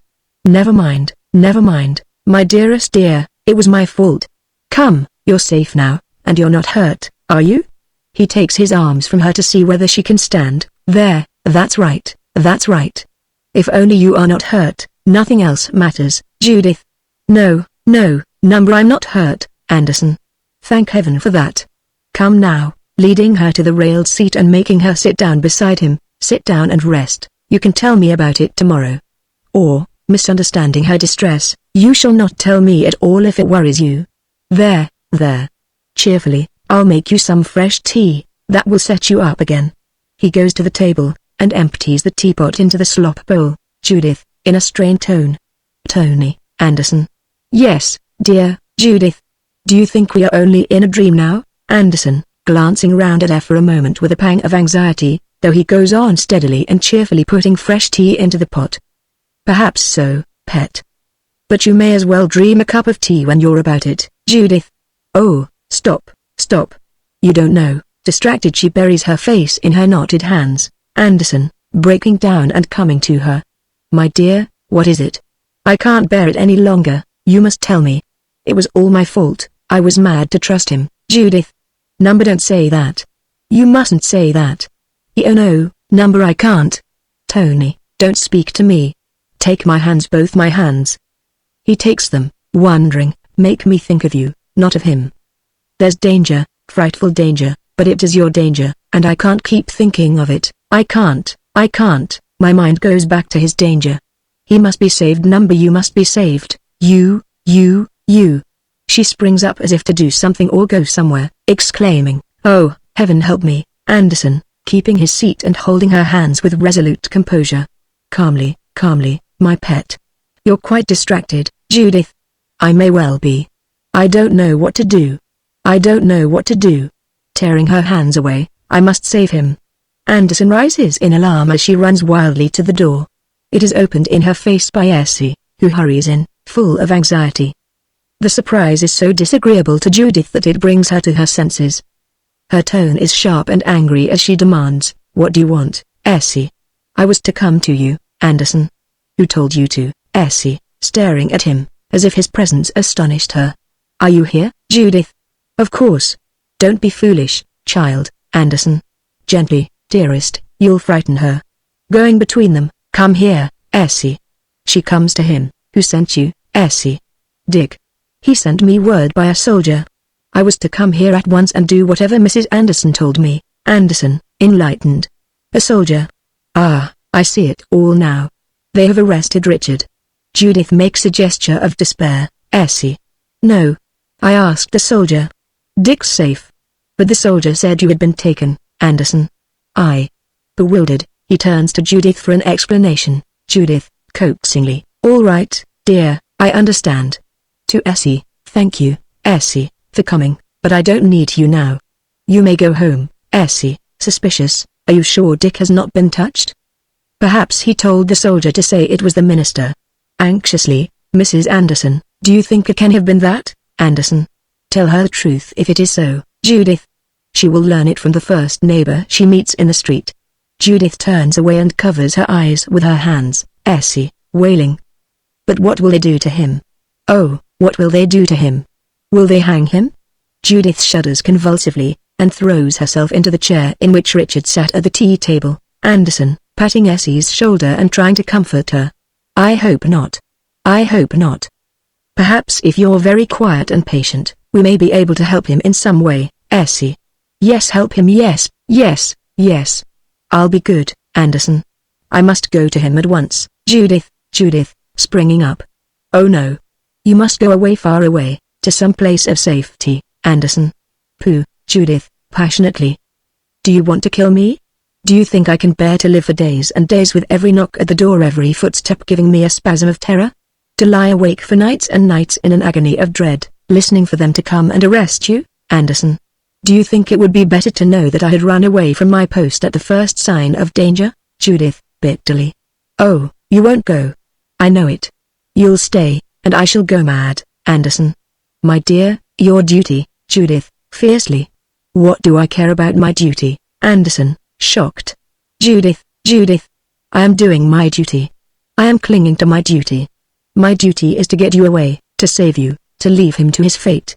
Essie utters a cry of distress and sinks on the chair at the fire, sobbing silently. My instinct is the same as hers, to save him above all things, though it would be so much better for him to die. So much greater. But I know you will take your own way as he took it. I have no power.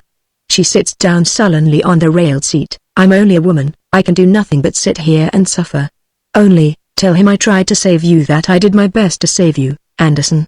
My dear, I am afraid he will be thinking more of his own danger than of mine. Judith. Stop, or I shall hate you, Anderson, remonstrating. Come, Am I to leave you if you talk like this? Your senses. He turns to Essie, eagerly rising and drying her eyes. Yes, Anderson. Just wait outside a moment, like a good girl. Mrs. Anderson is not well. Essie looks doubtful. Never fear, I'll come to you presently, and I'll go to Dick. Essie. You are sure you will go to him? Whispering, you won't let her prevent you? Anderson, smiling. No, number, it's all right. All right. She goes, that's a good girl. He closes the door, and returns to Judith. Judith, seated rigid. You are going to your death, Anderson, quaintly. Then I shall go in my best coat, dear. He turns to the press, beginning to take off his coat. Where? He stares at the empty nail for a moment, then looks quickly round to the fire, strides across to it, and lifts Richard's coat. Why, my dear, it seems that he has gone in my best coat. Judith, still motionless. Yes, Anderson. Did the soldiers make a mistake, Judith? Yes, they made a mistake, Anderson. He might have told them. Poor fellow, he was too upset, I suppose. Judith. Yes, he might have told them. So might I, Anderson. Well, it's all very puzzling, almost funny. It's curious how these little things strike us even in the most. He breaks off and begins putting on Richard's coat. I'd better take him his own coat. I know what he'll say, imitating Richard's sardonic manner, anxious about my soul, Pastor, and also about your best coat. Eh, Judith? Yes, that is just what he will say to you. Vacantly, it doesn't matter, I shall never see either of you again. Anderson, rallying her. Oh pooh, pooh, pooh. He sits down beside her. Is this how you keep your promise that I shan't be ashamed of my brave wife, Judith? Number, this is how I'd break it. I cannot keep my promises to him. Why should I keep my promises to you, Anderson? Don't speak so strangely, my love. It sounds insincere to me. She looks unutterable reproach at him. Yes, dear, nonsense is always insincere, and my dearest is talking nonsense. Just nonsense. Her face darkens into dumb obstinacy. She stares straight before her, and does not look at him again, absorbed in Richard's fate. He scans her face, sees that his rallying has produced no effect, and gives it up, making no further effort to conceal his anxiety. I wish I knew what has frightened you so. Was there a struggle? Did he fight, Judith? No. He smiled. Anderson. Did he realize his danger? Do you think, Judith? He realized yours, Anderson. Mine, Judith, monotonously. He said, see that you get him safely out of harm's way. I promised. I can't keep my promise. He said, don't for your life let him know of my danger. I've told you of it. He said that if you found it out, you could not save him, that they will hang him and not spare you, Anderson, rising in generous indignation. And you think that I will let a man with that much good in him die like a dog, when a few words might make him die like a Christian? I'm ashamed of you, Judith, Judith. He will be steadfast in his religion as you are in yours, and you may depend on him to the death. He said so, Anderson. God forgive him. What else did he say, Judith? He said goodbye, Anderson, fidgeting nervously to and fro in great concern. Poor fellow, poor fellow. You said goodbye to him in all kindness and charity, Judith, I hope. Judith. I kissed him, Anderson. What? Judith, Judith. Are you angry, Anderson? No, no. You were right, you were right. Poor fellow, poor fellow. Greatly distressed, to be hanged like that at his age. And then did they take him away, Judith, wearily? Then you were here, that's the next thing I remember. I suppose I fainted. Now bid me goodbye, Tony. Perhaps I shall faint again. I wish I could die, Anderson. No, no, my dear, you must pull yourself together and be sensible. I am in no danger, not the least in the world, Judith, solemnly. You are going to your death, Tony, your sure death, if God will let innocent men be murdered. They will not let you see him, they will arrest you the moment you give your name. It was for you the soldiers came, Anderson, thunderstruck. For me. His fists clinch. His neck thickens, his face reddens, the fleshy purses under his eyes become injected with hot blood, the man of peace vanishes, transfigured into a choleric and formidable man of war. Still, she does not come out of her absorption to look at him, her eyes are steadfast with a mechanical reflection of Richard's steadfastness. Judith. He took your place, he is dying to save you.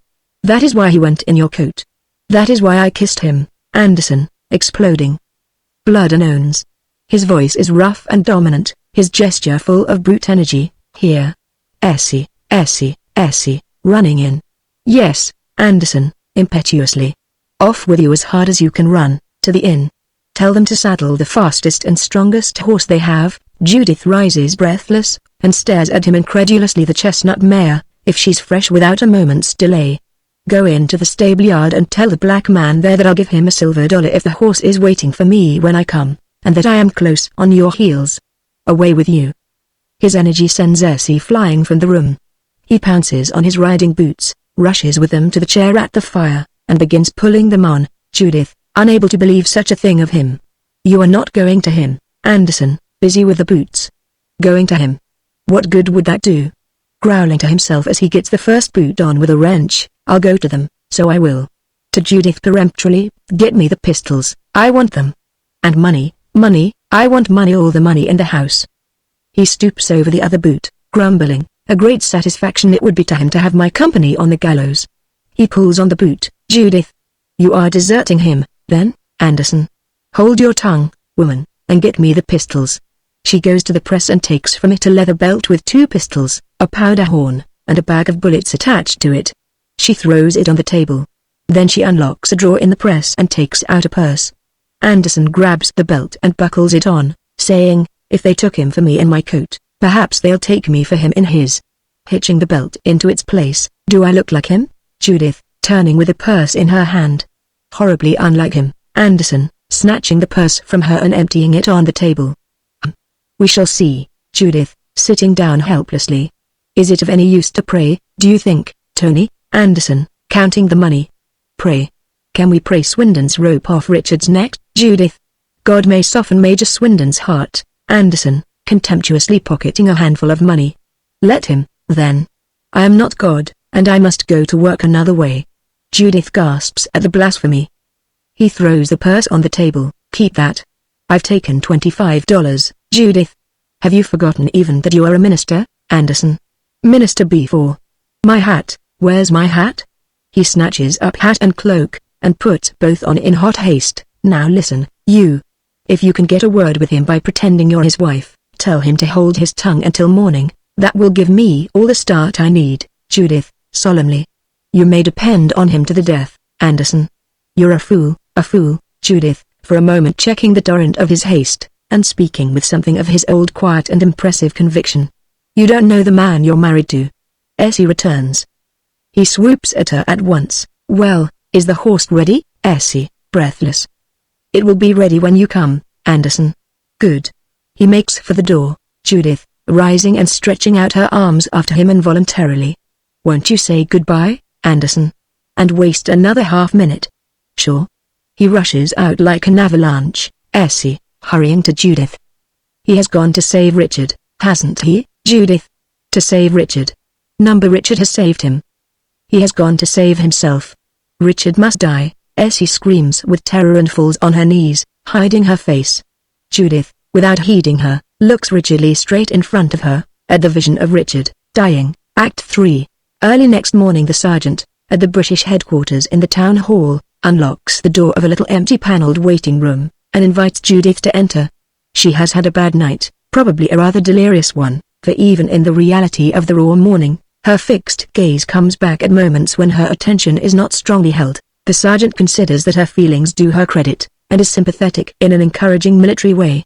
Being a fine figure of a man, vain of his uniform and of his rank, he feels especially qualified, in a respectful way, to console her. Sergeant.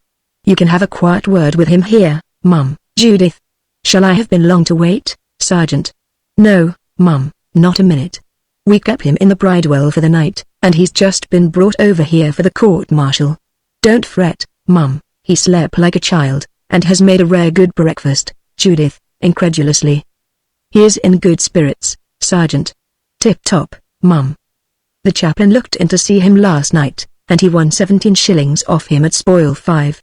He spent it among us like the gentleman he is. Duty's duty, Mum, of course, but you're among friends here. The tramp of a couple of soldiers is heard approaching. There, I think he's coming. Richard comes in, without a sign of care or captivity in his bearing. The sergeant nods to the 2 soldiers, and shows them the key of the room in his hand. They withdraw. Your good lady, sir, Richard, going to her. What? My wife. My adored one.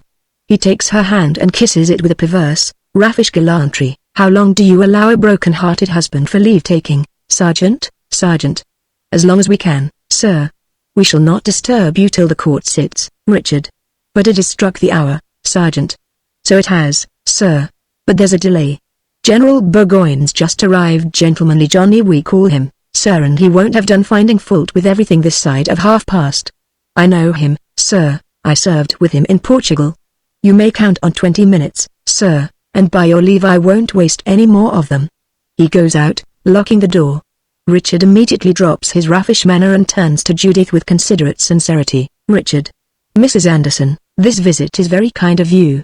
And how are you after last night? I had to leave you before you recovered, but I sent word to Essie to go and look after you. Did she understand the message? Judith, breathless and urgent. Oh, don't think of me. I haven't come here to talk about myself. Are they going to, meaning to hang you? Richard, whimsically. At noon, punctually. At least, that was when they disposed of Uncle Peter. She shudders. Is your husband safe? Is he on the wing, Judith? He is no longer my husband, Richard, opening his eyes wide. Judith. I disobeyed you. I told him everything. I expected him to come here and save you. I wanted him to come here and save you. He ran away instead, Richard. Well, that's what I meant him to do. What good would his staying have done? They only have hanged us both, Judith, with reproachful earnestness. Richard Dudgeon, on your honor, what would you have done in his place, Richard? Exactly what he has done, of course, Judith. Oh, why will you not be simple with me, honest and straightforward? If you are so selfish as that, why did you let them take you last night, Richard, gaily? Upon my life, Mrs. Anderson, I don't know. I've been asking myself that question ever since, and I can find no manner of reason for acting as I did, Judith. You know you did it for his sake, believing he was a more worthy man than yourself, Richard, laughing. Oh, Number, that's a very pretty reason, I must say, but I'm not so modest as that. Number, it wasn't for his sake, Judith, after a pause, during which she looks shamefacedly at him, blushing painfully. Was it for my sake, Richard, gallantly? Well, you had a hand in it. It must have been a little for your sake. You let them take me, at all events, Judith. Oh, do you think I have not been telling myself that all night? Your death will be at my door. Impulsively, she gives him her hand, and adds, with intense earnestness, if I could save you as you saved him, I would do it, no matter how cruel the death was. Richard, holding her hand and smiling, but keeping her almost at arm's length. I am very sure I shouldn't let you, Judith. Don't you see that I can save you, Richard? How? By changing clothes with me, Judith, disengaging her hand to touch his lips with it. Don't, meaning don't jest. Number, by telling the court who you really are, Richard, frowning. No use, they wouldn't spare me, and it would spoil half of his chance of escaping. They are determined to cow us by making an example of somebody on that gallows today. Well, let us cow them by showing that we can stand by one another to the death. That is the only force that can send Burgoyne back across the Atlantic and make America a nation, Judith, impatiently. Oh, what does all that matter, Richard, laughing. True, what does it matter? What does anything matter? You see, men have these strange notions, Mrs. Anderson, and women see the folly of them, Judith. Women have to lose those they love through them, Richard. They can easily get fresh lovers, Judith, revolted. Oh. Vehemently. Do you realize that you are going to kill yourself, Richard? The only man I have any right to kill, Mrs. Anderson. Don't be concerned, no woman will lose her lover through my death. Smiling, bless you, nobody cares for me. Have you heard that my mother is dead, Judith? Dead, Richard. Of heart disease in the night. Her last word to me was her curse. I don't think I could have borne her blessing.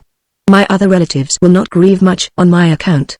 Essie will cry for a day or two, but I have provided for her. I made my own will last night, Judith, stonily, after a moment's silence. And I, Richard, surprised. You, Judith? Yes, I. Am I not to care at all, Richard, gaily and bluntly?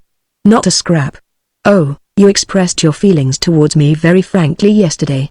What happened may have softened you for the moment, but believe me, Mrs. Anderson, you don't like a bone in my skin or a hair on my head. I shall be as good a riddance at 12 today as I should have been at 12 yesterday, Judith, her voice trembling. What can I do to show you that you are mistaken, Richard? Don't trouble. I'll give you credit for liking me a little better than you did. All I say is that my death will not break your heart, Judith, almost in a whisper. How do you know? She puts her hands on his shoulders and looks intently at him, Richard, amazed divining the truth. Mrs. Anderson. The bell of the town clock strikes the quarter. He collects himself, and removes her hands, saying rather coldly, "Excuse me. They will be here for me presently." "It is too late, Judith." "It is not too late. Call me as witness. They will never kill you when they know how heroically you have acted, Richard," with some scorn. "Indeed. But if I don't go through with it, where will the heroism be? I shall simply have tricked them, and they'll hang me for that like a dog." "Serve me right too, Judith," wildly. "Oh, I believe you want to die, Richard," obstinately. "No I don't, Judith." "Then why not try to save yourself? I implore you listen. You said just now that you saved him for my sake." "Yes," clutching him as he recoils with a gesture of denial, "a little for my sake." "Well, save yourself for my sake. And I will go with you to the end of the world," Richard, taking her by the wrists and holding her a little way from him, looking steadily at her. "Judith, Judith," breathless delighted at the name. "Yes, Richard. If I said to please you that I did what I did ever so little for your sake, I lied as men always lie to women. You know how much I have lived with worthless men and worthless women too. Well, they could all rise to some sort of goodness and kindness when they were in love. The word love comes from him with true Puritan scorn, that has taught me to set very little store by the goodness that only comes out red hot. What I did last night, I did in cold blood, caring not half so much for your husband, or, ruthlessly, for you." She droops, stricken, "as I do for myself. I had no motive and no interest. All I can tell you is that when it came to the point whether I would take my neck out of a noose and put another man's into it, I could not do it. I don't know why not. I see myself as a fool for my pains, but I could not and I cannot. I have been brought up standing by the law of my own nature, and I may not go against it, gallows or no gallows." She has slowly raised her head and is now looking full at him. "I should have done the same for any other man in the town, or any other man's wife." Releasing her, "Do you understand that, Judith?" "Yes." "You mean that you do not love me, Richard," revolted with fierce contempt. "Is that all it means to you, Judith? What more, what worse can it mean to me?" The sergeant knocks. The blow on the door jars on her heart. "Oh, one moment more." She throws herself on her knees. "I pray to you, Richard." "Hush." Calling, "Come in." The sergeant unlocks the door and opens it. The guard is with him. "Sergeant, coming in." "Time's up, sir." "Richard." "Quite ready, Sergeant." "Now, my dear." He attempts to raise her. Judith, clinging to him. "Only one thing more I entreat, I implore you. Let me be present in the court. I have seen Major Swindon. He said I should be allowed if you asked it. You will ask it. It is my last request. I shall never ask you anything again." She clasps his knee. "I beg and pray it of you, Richard. If I do, will you be silent, Judith?" "Yes, Richard." "You will keep faith, Judith?" "I will keep." She breaks down, sobbing. Richard, taking her arm to lift her. "Just her other arm, Sergeant." They go out, she sobbing convulsively, supported by the two men. Meanwhile, the council chamber is ready for the court-martial. It is a large, lofty room, with a chair of state in the middle under a tall canopy with a gilt crown, and maroon curtains with a royal monogram GR. In front of the chair is a table, also draped in maroon, with a bell, a heavy inkstand, and writing materials on it. Several chairs are set at the table. The door is at the right hand of the occupant of the chair of state when it has an occupant. At present it is empty. Major Swindon, a pale, sandy-haired, very conscientious-looking man of about 45, sits at the end of the table with his back to the door, writing. He is alone until the sergeant announces the general in a subdued manner which suggests that gentlemanly Johnny has been making his presence felt rather heavily. "Sergeant." "The general, sir." Swindon rises hastily. The general comes in, the sergeant goes out. General Burgoyne is 55, and very well preserved. He is a man of fashion, gallant enough to have made a distinguished marriage by an elopement, witty enough to write successful comedies, aristocratically connected enough to have had opportunities of high military distinction. His eyes, large, brilliant, apprehensive, and intelligent, are his most remarkable feature. Without them his fine nose and small mouth would suggest rather more fastidiousness and less force than go to the making of a first-rate general. Just now the eyes are angry and tragic, and the mouth and nostrils tense. Burgoyne. Major Swindon, I presume. Swindon. Yes. General Burgoyne, if I mistake not. They bow to one another ceremoniously. I am glad to have the support of your presence this morning. It is not particularly lively business, hanging this poor devil of a minister. Burgoyne, throwing himself onto Swindon's chair. No, sir, it is not. It is making too much of the fellow to execute him. What more could you have done if he had been a member of the Church of England? Martyrdom, sir, is what these people like. It is the only way in which a man can become famous without ability. However, you have committed us to hanging him, and the sooner he is hanged the better. Swindon. We have arranged it for 12 o'clock. Nothing remains to be done except to try him. Burgoyne, looking at him with suppressed anger. Nothing except to save our own necks, perhaps. Have you heard the news from Springtown? Swindon. Nothing special. The latest reports are satisfactory. Burgoyne, rising in amazement. Satisfactory, sir. Satisfactory. He stares at him for a moment, and then adds, with grim intensity, I am glad you take that view of them. Swindon, puzzled. Do I understand that in your opinion? Burgoyne. I do not express my opinion. I never stoop to that habit of profane language which unfortunately coarsens our profession. If I did, sir, perhaps I should be able to express my opinion of the news from Springtown, the news which you, severely, have apparently not heard. How soon do you get news from your supports here? In the course of a month. Swindon, turning sulky. I suppose the reports have been taken to you, sir, instead of to me. Is there anything serious? Burgoyne, taking a report from his pocket and holding it up. Springtown's in the hands of the rebels. He throws the report on the table. Swindon, aghast. Since yesterday. Burgoyne. Since 2 o'clock this morning. Perhaps we shall be in their hands before 2 o'clock tomorrow morning. Have you thought of that? Swindon, confidently. As to that, General, the British soldier will give a good account of himself. Burgoyne, bitterly. And therefore, I suppose, sir, the British officer need not know his business. The British soldier will get him out of all his blunders with a bayonet. In future, sir, I must ask you to be a little less generous with the blood of your men, and a little more generous with your own brains. Swindon. I am sorry I cannot pretend to your intellectual eminence, sir. I can only do my best, and rely on the devotion of my countrymen. Burgoyne, suddenly becoming suavely sarcastic. May I ask, are you writing a melodrama, Major Swindon? Swindon, flushing. No, sir. Burgoyne. What a pity. What a pity. Dropping his sarcastic tone and facing him suddenly and seriously, do you at all realize, sir, that we have nothing standing between us and destruction but our own bluff and the sheepishness of these colonists?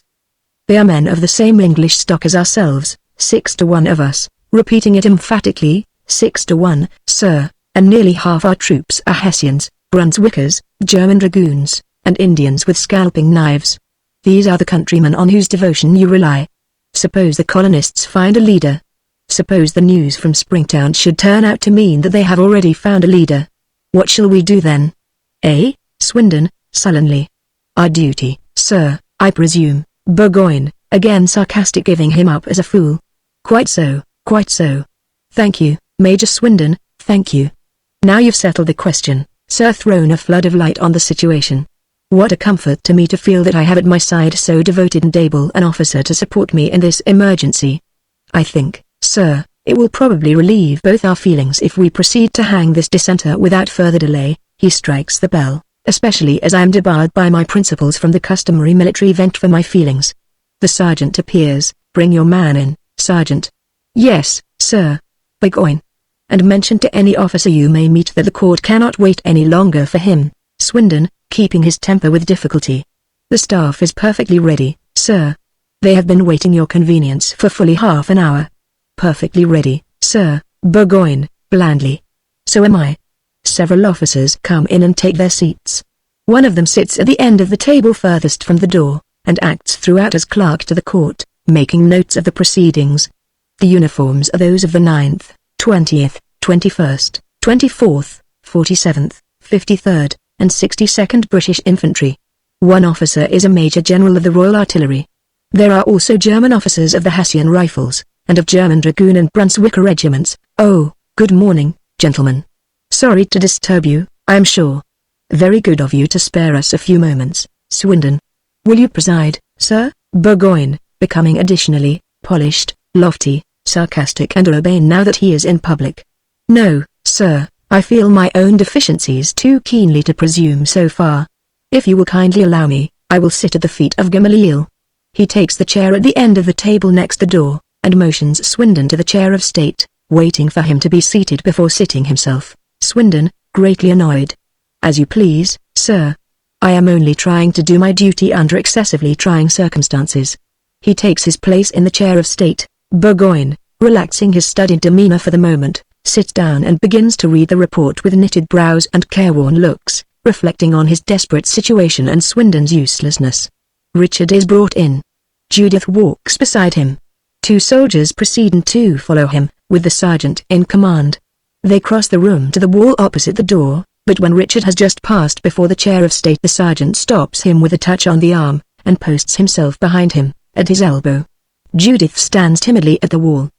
The 4 soldiers place themselves in a squad near her. Burgoyne, looking up and seeing Judith. Who is that woman, sergeant? Prisoner's wife, sir. Swindon, nervously. She begged me to allow her to be present, and I thought, Burgoyne, completing the sentence for him ironically. You thought it would be a pleasure for her. Quite so, quite so. Blandly, give the lady a chair, and make her thoroughly comfortable. The sergeant fetches a chair and places it near Richard. Judith. Thank you, sir. She sits down after an awe-stricken curtsy to Burgoyne, which he acknowledges by a dignified bend of his head. Swindon, to Richard, sharply. Your name, sir? Richard, affable, but obstinate. Come, you don't mean to say that you've brought me here without knowing who I am? Swindon. As a matter of form, sir, give your name, Richard. As a matter of form then, my name is Anthony Anderson, Presbyterian minister in this town. Burgoyne, interested. Indeed. Pray, Mr. Anderson, what do you gentlemen believe? Richard. I shall be happy to explain if time is allowed me. I cannot undertake to complete your conversion in less than a fortnight. Swindon, snubbing him. We are not here to discuss your views. Burgoyne, with an elaborate bow to the unfortunate Swindon. I stand rebuked. Swindon, embarrassed. Oh, not you, Burgoyne. Don't mention it. To Richard, very politely, any political views, Mr. Anderson? Richard. I understand that is just what we are here to find out. Swindon, severely. Do you mean to deny that you are a rebel? Richard. I'm an American, sir. Swindon. What do you expect me to think of that speech, Mr. Anderson? Richard. I never expect a soldier to think, sir. Burgoyne is boundlessly delighted by this retort, which almost reconciles him to the loss of America. Swindon, whitening with anger. I advise you not to be insolent, prisoner. Richard. You can't help yourself, General. When you make up your mind to hang a man, you put yourself at a disadvantage with him. Why should I be civil to you? I may as well be hanged for a sheep as a lamb. Swindon. You have no right to assume that the court has made up its mind without a fair trial. And you will please not address me as General. I am Major Swindon. Richard. 1,000 pardons. I thought I had the honor of addressing Gentlemanly Johnny. Sensation among the officers.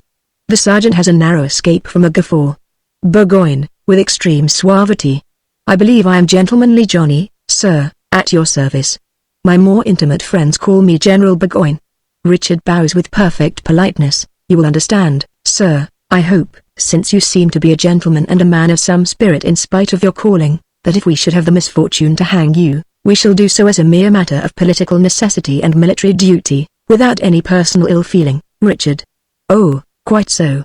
That makes all the difference in the world. Of course, they all smile in spite of themselves, and some of the younger officers burst out laughing. Judith, a dread and horror deepening at every one of these jests and compliments. How can you, Richard? You promised to be silent. Burgoyne, to Judith, with studied courtesy. Believe me, madame, your husband is placing us under the greatest obligation by taking this very disagreeable business so thoroughly in the spirit of a gentleman. Sergeant, give Mr. Anderson a chair. The sergeant does so. Richard sits down. Now, Major Swindon, we are waiting for you. Swindon. You are aware, I presume, Mr. Anderson, of your obligations as a subject of His Majesty King George III. Richard. I'm aware, sir, that His Majesty King George III is about to hang me because I object to Lord North's robbing me. Swindon. That is a treasonable speech, sir. Richard. Briefly. Yes. I meant it to be. Burgoyne, strongly deprecating this line of defense, but still polite. Don't you think, Mr. Anderson, that this is rather, if you will excuse the word, a vulgar line to take? Why should you cry out robbery because of a stamp duty and a tea duty and so forth? After all, it is the essence of your position as a gentleman that you pay with a good grace, Richard. It is not the money, General, but to be swindled by a pig-headed lunatic like King George. Swindon, scandalized. Chut, sir. Silence, Sergeant, in stentorian tones, greatly shocked. Silence, Burgoyne, unruffled. Ah, that is another point of view. My position does not allow of my going into that, except in private. But, shrugging his shoulders, of course, Mr. Anderson, if you are determined to be hanged, Judith flinches, there's nothing more to be said. An unusual taste. However, with a final shrug, Swindon, to Burgoyne. Shall we call witnesses, Richard? What need is there of witnesses? If the townspeople here had listened to me, you would have found the streets barricaded, the houses loopholed, and the people in arms to hold the town against you to the last man. But you arrived, unfortunately, before we had got out of the talking stage, and then it was too late. Swindon, severely. Well, sir, we shall teach you and your townspeople a lesson they will not forget. Have you anything more to say, Richard? I think you might have the decency to treat me as a prisoner of war, and shoot me like a man instead of hanging me like a dog. Burgoyne, sympathetically. Now Mr. Anderson, you talk like a civilian, if you will excuse my saying so. Have you any idea of the average marksmanship of the army of His Majesty King George III? If we make you up a firing party, what will happen? Half of them will miss you, the rest will make a mess of the business and leave you to the Provost Marshal's pistol. Whereas we can hang you in a perfectly workmanlike and agreeable way. Kindly, let me persuade you to be hanged, Mr. Anderson. Judith, sick with horror. My God, Richard, to Judith. Your promise. To Burgoyne, thank you, General, that view of the case did not occur to me before. To oblige you, I withdraw my objection to the rope. Hang me, by all means, Burgoyne, smoothly. Will 12 o'clock suit you, Mr. Anderson? Richard. I shall be at your disposal then, General. Burgoyne, rising. Nothing more to be said, gentlemen. They all rise. Judith, rushing to the table. Oh, you are not going to murder a man like that, without a proper trial, without thinking of what you are doing, without... She cannot find words. Richard. Is this how you keep your promise, Judith? If I am not to speak, you must. Defend yourself, save yourself, tell them the truth, Richard, worriedly. I have told them truth enough to hang me 10 times over. If you say another word you will risk other lives, but you will not save mine. Burgoyne. My good lady, our only desire is to save unpleasantness. What satisfaction would it give you to have a solemn fuss made, with my friend Swindon in a black cap and so forth? I am sure we are greatly indebted to the admirable tact and gentlemanly feeling shown by your husband. Judith, throwing the words in his face. Oh, you are mad. Is it nothing to you what wicked thing you do if only you do it like a gentleman? Is it nothing to you whether you are a murderer or not, if only you murder in a red coat? Desperately, you shall not hang him, that man is not my husband. The officers look at one another, and whisper, some of the Germans asking their neighbors to explain what the woman has said. Burgoyne, who has been visibly shaken by Judith's reproach, recovers himself promptly at this new development. Richard meanwhile raises his voice above the buzz. Richard. I appeal to you, gentlemen, to put an end to this. She will not believe that she cannot save me. Break up the court, Burgoyne, in a voice so quiet and firm that it restores silence at once. One moment, Mr. Anderson. One moment, gentlemen. He resumes his seat. Swindon and the officers follow his example. Let me understand you clearly, madame. Do you mean that this gentleman is not your husband, or merely I wish to put this with all delicacy that you are not his wife, Judith? I don't know what you mean.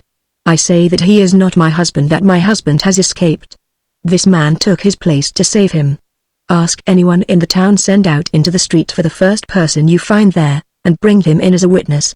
He will tell you that the prisoner is not Anthony Anderson. Burgoyne, quietly, as before. Sergeant. Yes, sir. Burgoyne. Go out into the street and bring in the first townsman you see there. Sergeant, making for the door. Yes, sir. Burgoyne, as the sergeant passes. The first clean, sober townsman you see. Sergeant. Yes, sir. He goes out. Burgoyne. Sit down, Mr. Anderson, if I may call you so for the present. Richard sits down, Sit down, madame, whilst we wait. Give the lady a newspaper, Richard, indignantly. Shame, Burgoyne, keenly, with a half-smile. If you are not her husband, sir, the case is not a serious one for her. Richard bites his lips. Silenced, Judith, to Richard, as she returns to her seat. I couldn't help it. He shakes his head. She sits down. Burgoyne. You will understand, of course, Mr. Anderson, that you must not build on this little incident. We are bound to make an example of somebody, Richard. I quite understand. I suppose there's no use in my explaining. Burgoyne. I think we should prefer independent testimony, if you don't mind. The sergeant, with a packet of papers in his hand, returns conducting Christie, who is much scared. Sergeant, giving Burgoyne the packet. Dispatches, sir. Delivered by a corporal of the 53rd. Dead beat with hard riding, sir. Burgoyne opens the dispatches, and presently becomes absorbed in them. They are so serious as to take his attention completely from the court-martial. Sergeant, to Christie. Now then. Attention, and take your hat off. He posts himself in charge of Christie, who stands on Burgoyne's side of the court. Richard, in his usual bullying tone to Christie. Don't be frightened, you fool, you're only wanted as a witness. They're not going to hang you, Swindon. What's your name, Christie? Christie, Richard, impatiently. Christopher Dudgeon, you blatant idiot. Give your full name, Swindon.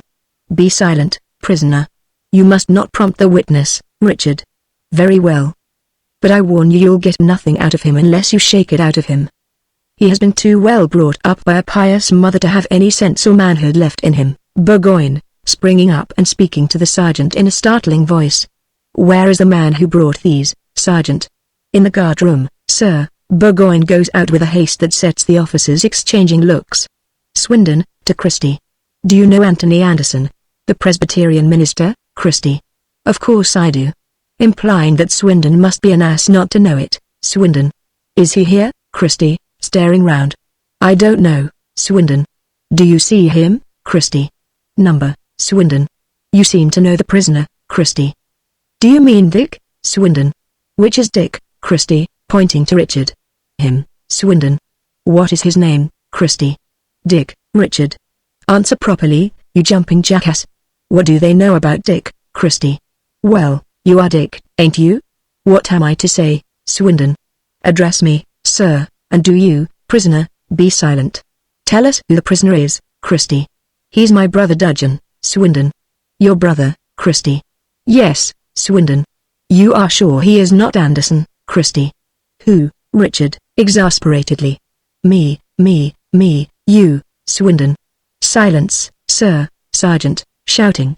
Silence, Richard, impatiently. Yeah. To Christie, he wants to know, am I Minister Anderson? Tell him, and stop grinning like a zinny, Christie, grinning more than ever. You pass to Anderson. To Swindon, why, Mr. Anderson's a minister, a very good man, and Dick's a bad character, the respectable people won't speak to him. He's the bad brother, I'm the good one. The officers laugh outright. The soldiers grin. Swindon. Who arrested this man, sergeant? I did, sir. I found him in the minister's house, sitting at tea with the lady with his coat off, quite at home. If he isn't married to her, he ought to be, Swindon. Did he answer to the minister's name, sergeant? Yes, sir, but not to a minister's nature. You asked the chaplain, sir, Swindon, to Richard, threateningly. So, sir, you have attempted to cheat us. And your name is Richard Dudgeon, Richard? You've found it out at last, have you, Swindon? Dudgeon is a name well known to us, eh, Richard? Yes, Peter Dudgeon, whom you murdered, was my uncle, Swindon. He compresses his lips and looks at Richard with vindictive gravity. Christie. Are they going to hang you, Dick, Richard? Yes. Get out, they've done with you, Christie. And I may keep the china peacocks, Richard, jumping up. Get out. Get out, you blithering baboon, you. Christie flies, panic-stricken. Swindon, rising, all rise. Since you have taken the minister's place, Richard Dudgeon, you shall go through with it. The execution will take place at 12 o'clock as arranged, and unless Anderson surrenders before then you shall take his place on the gallows. Sergeant, take your man out. Judith, distracted. No, no, Swindon, fiercely, dreading a renewal of her entreaties. Take that woman away, Richard, springing across the table with a tiger-like bound, and seizing Swindon by the throat. "You infernal scoundrel!" The sergeant rushes to the rescue from one side. The soldiers from the other. They seize Richard and drag him back to his place. Swindon, who has been thrown supine on the table, rises, arranging his stock. He is about to speak, when he is anticipated by Burgoyne, who has just appeared at the door with two papers in his hand, a white letter and a blue dispatch. Burgoyne, advancing to the table, elaborately cool. "What is this? What's happening?" "Mr. Anderson, I'm astonished at you, Richard. I am sorry I disturbed you, General. I merely wanted to strangle your understrapper." Breaking out violently at Swindon, "Why do you raise the devil in me by bullying the woman like that? You oatmeal-faced dog, I'd twist your cursed head off with the greatest satisfaction." He puts out his hands to the sergeant. "Here, handcuff me, will you, or I'll not undertake to keep my fingers off him." The sergeant takes out a pair of handcuffs and looks to Burgoyne for instructions. "Burgoyne, have you addressed profane language to the lady, Major Swindon?" Swindon, very angry. "No, sir, certainly not. That question should not have been put to me. I ordered the woman to be removed, as she was disorderly, and the fellow sprang at me. Put away those handcuffs. I am perfectly able to take care of myself, Richard. Now you talk like a man. I have no quarrel with you. Burgoyne. Mr. Anderson, Swindon. His name is Dudgeon, sir, Richard Dudgeon." "He is an impostor." Burgoyne, brusquely. "Nonsense, sir, you hanged Dudgeon at Springtown, Richard." "It was my uncle, General." Burgoyne. "Oh, your uncle." To Swindon, handsomely, "I beg your pardon, Major Swindon." Swindon acknowledges the apology stiffly. Burgoyne turns to Richard. "We are somewhat unfortunate in our relations with your family. Well, Mr. Dudgeon, what I wanted to ask you is this, who is," reading the name from the letter, "William Maindeck Parshotter, Richard?" "He is the mayor of Springtown." Burgoyne. "Is William Maindeck and so on a man of his word, Richard? Is he selling you anything?" Burgoyne. "Number, Richard. Then you may depend on him." Burgoyne. "Thank you, Mr. M. Dudgeon. By the way, since you are not Mr. Anderson, do we still Major Swindon? Meaning do we still hang him, Richard?" "The arrangements are unaltered, General." Burgoyne. "Ah, indeed. I am sorry. Good morning, Mr. Dudgeon." "Good morning, Madame." Richard, interrupting Judith almost fiercely as she is about to make some wild appeal, and taking her arm resolutely. "Not one word more. Come." She looks imploringly at him, but is overborne by his determination. They are marched out by the four soldiers, the sergeant, very sulky, walking between Swindon and Richard, whom he watches as if he were a dangerous animal. Burgoyne. "Gentlemen, we need not detain you. Major Swindon, a word with you." The officers go out. Burgoyne waits with unruffled serenity until the last of them disappears. Then he becomes very grave, and addresses Swindon for the first time without his title. "Swindon, do you know what this is?" Showing him the letter. Swindon. "What?" Burgoyne. "A demand for a safe conduct for an officer of the militia to come here and arrange terms with us." Swindon. "Oh, they are giving in." Burgoyne. "They add that they are sending the man who raised Springtown last night and drove us out, so that we may know that we are dealing with an officer of importance." Swindon. "Pooh." Burgoyne. "He will be fully empowered to arrange the terms of guess what." Swindon. "Their surrender, I hope." Burgoyne. "Number our evacuation of the town. They offer us just 6 hours to clear out." Swindon. "What monstrous impudence." Burgoyne. "What shall we do, eh?" Swindon. "March on Springtown and strike a decisive blow at once." Burgoyne, quietly. Turning to the door, "Come to the adjutant's office." Swindon. "What for?" Burgoyne. "To write out that safe conduct." He puts his hand to the doorknob to open it. Swindon, who has not budged. General Burgoyne. Burgoyne, returning. "Sir?" Swindon. "It is my duty to tell you, sir, that I do not consider the threats of a mob of rebellious tradesmen a sufficient reason for our giving way." Burgoyne, imperturbable. "Suppose I resign my command to you, what will you do?" Swindon. "I will undertake to do what we have marched south from Boston to do, and what General Howe has marched north from New York to do, effect a junction at Albany and wipe out the rebel army with our united forces." Burgoyne, enigmatically. "And will you wipe out our enemies in London, too?" Swindon. "In London? What enemies?" Burgoyne, forcibly. "Jobbery and snobbery, incompetence and red tape." He holds up the dispatch and adds, with despair in his face and voice, I have just learnt, sir, that General Howe is still in New York. Swindon, thunderstruck. Good God! He has disobeyed orders, Burgoyne, with sardonic calm. He has received no orders, sir. Some gentleman in London forgot to dispatch them. He was leaving town for his holiday, I believe. To avoid upsetting his arrangements, England will lose her American colonies, and in a few days you and I will be at Saratoga with 5,000 men to face 16,000 rebels in an impregnable position. Swindon, appalled. Impossible. Burgoyne, coldly. I beg your pardon, Swindon. I can't believe it. What will history say? Burgoyne. History, sir, will tell lies, as usual. Come, we must send the safe conduct. He goes out, Swindon, following distractedly. My God, my God. We shall be wiped out. As noon approaches there is excitement in the marketplace. The gallows which hangs there permanently for the terror of evildoers, with such minor advertisers and examples of crime as the pillory, the whipping post, and the stocks, has a new rope attached, with the noose hitched up to one of the uprights, out of reach of the boys. Its ladder, too, has been brought out and placed in position by the town beadle, who stands by to guard it from unauthorized climbing. The Webster Bridges townsfolk are present in force, and in high spirits, for the news has spread that it is the devil's disciple and not the minister that the Continentals, so they call Burgoyne's forces, are about to hang. Consequently the execution can be enjoyed without any misgiving as to its righteousness, or to the cowardice of allowing it to take place without a struggle. There is even some fear of a disappointment as midday approaches and the arrival of the beadle with the ladder remains the only sign of preparation. But at last reassuring shouts of "Here they come, here they are heard, and a company of soldiers with fixed bayonets, half British infantry, half Hessians, tramp quickly into the middle of the marketplace, driving the crowd to the sides. Sergeant. Halt. Front. Dress. The soldiers change their column into a square enclosing the gallows, their petty officers, energetically led by the sergeant, hustling the persons who find themselves inside the square out at the corners. Now then. Out of it with you, out of it. Some or you'll get strung up yourselves presently. Form that square there, will you damned Hoosians. No use talking German to them, talk to their toes with the butt ends of your muskets, they'll understand that. Get out of it, will you?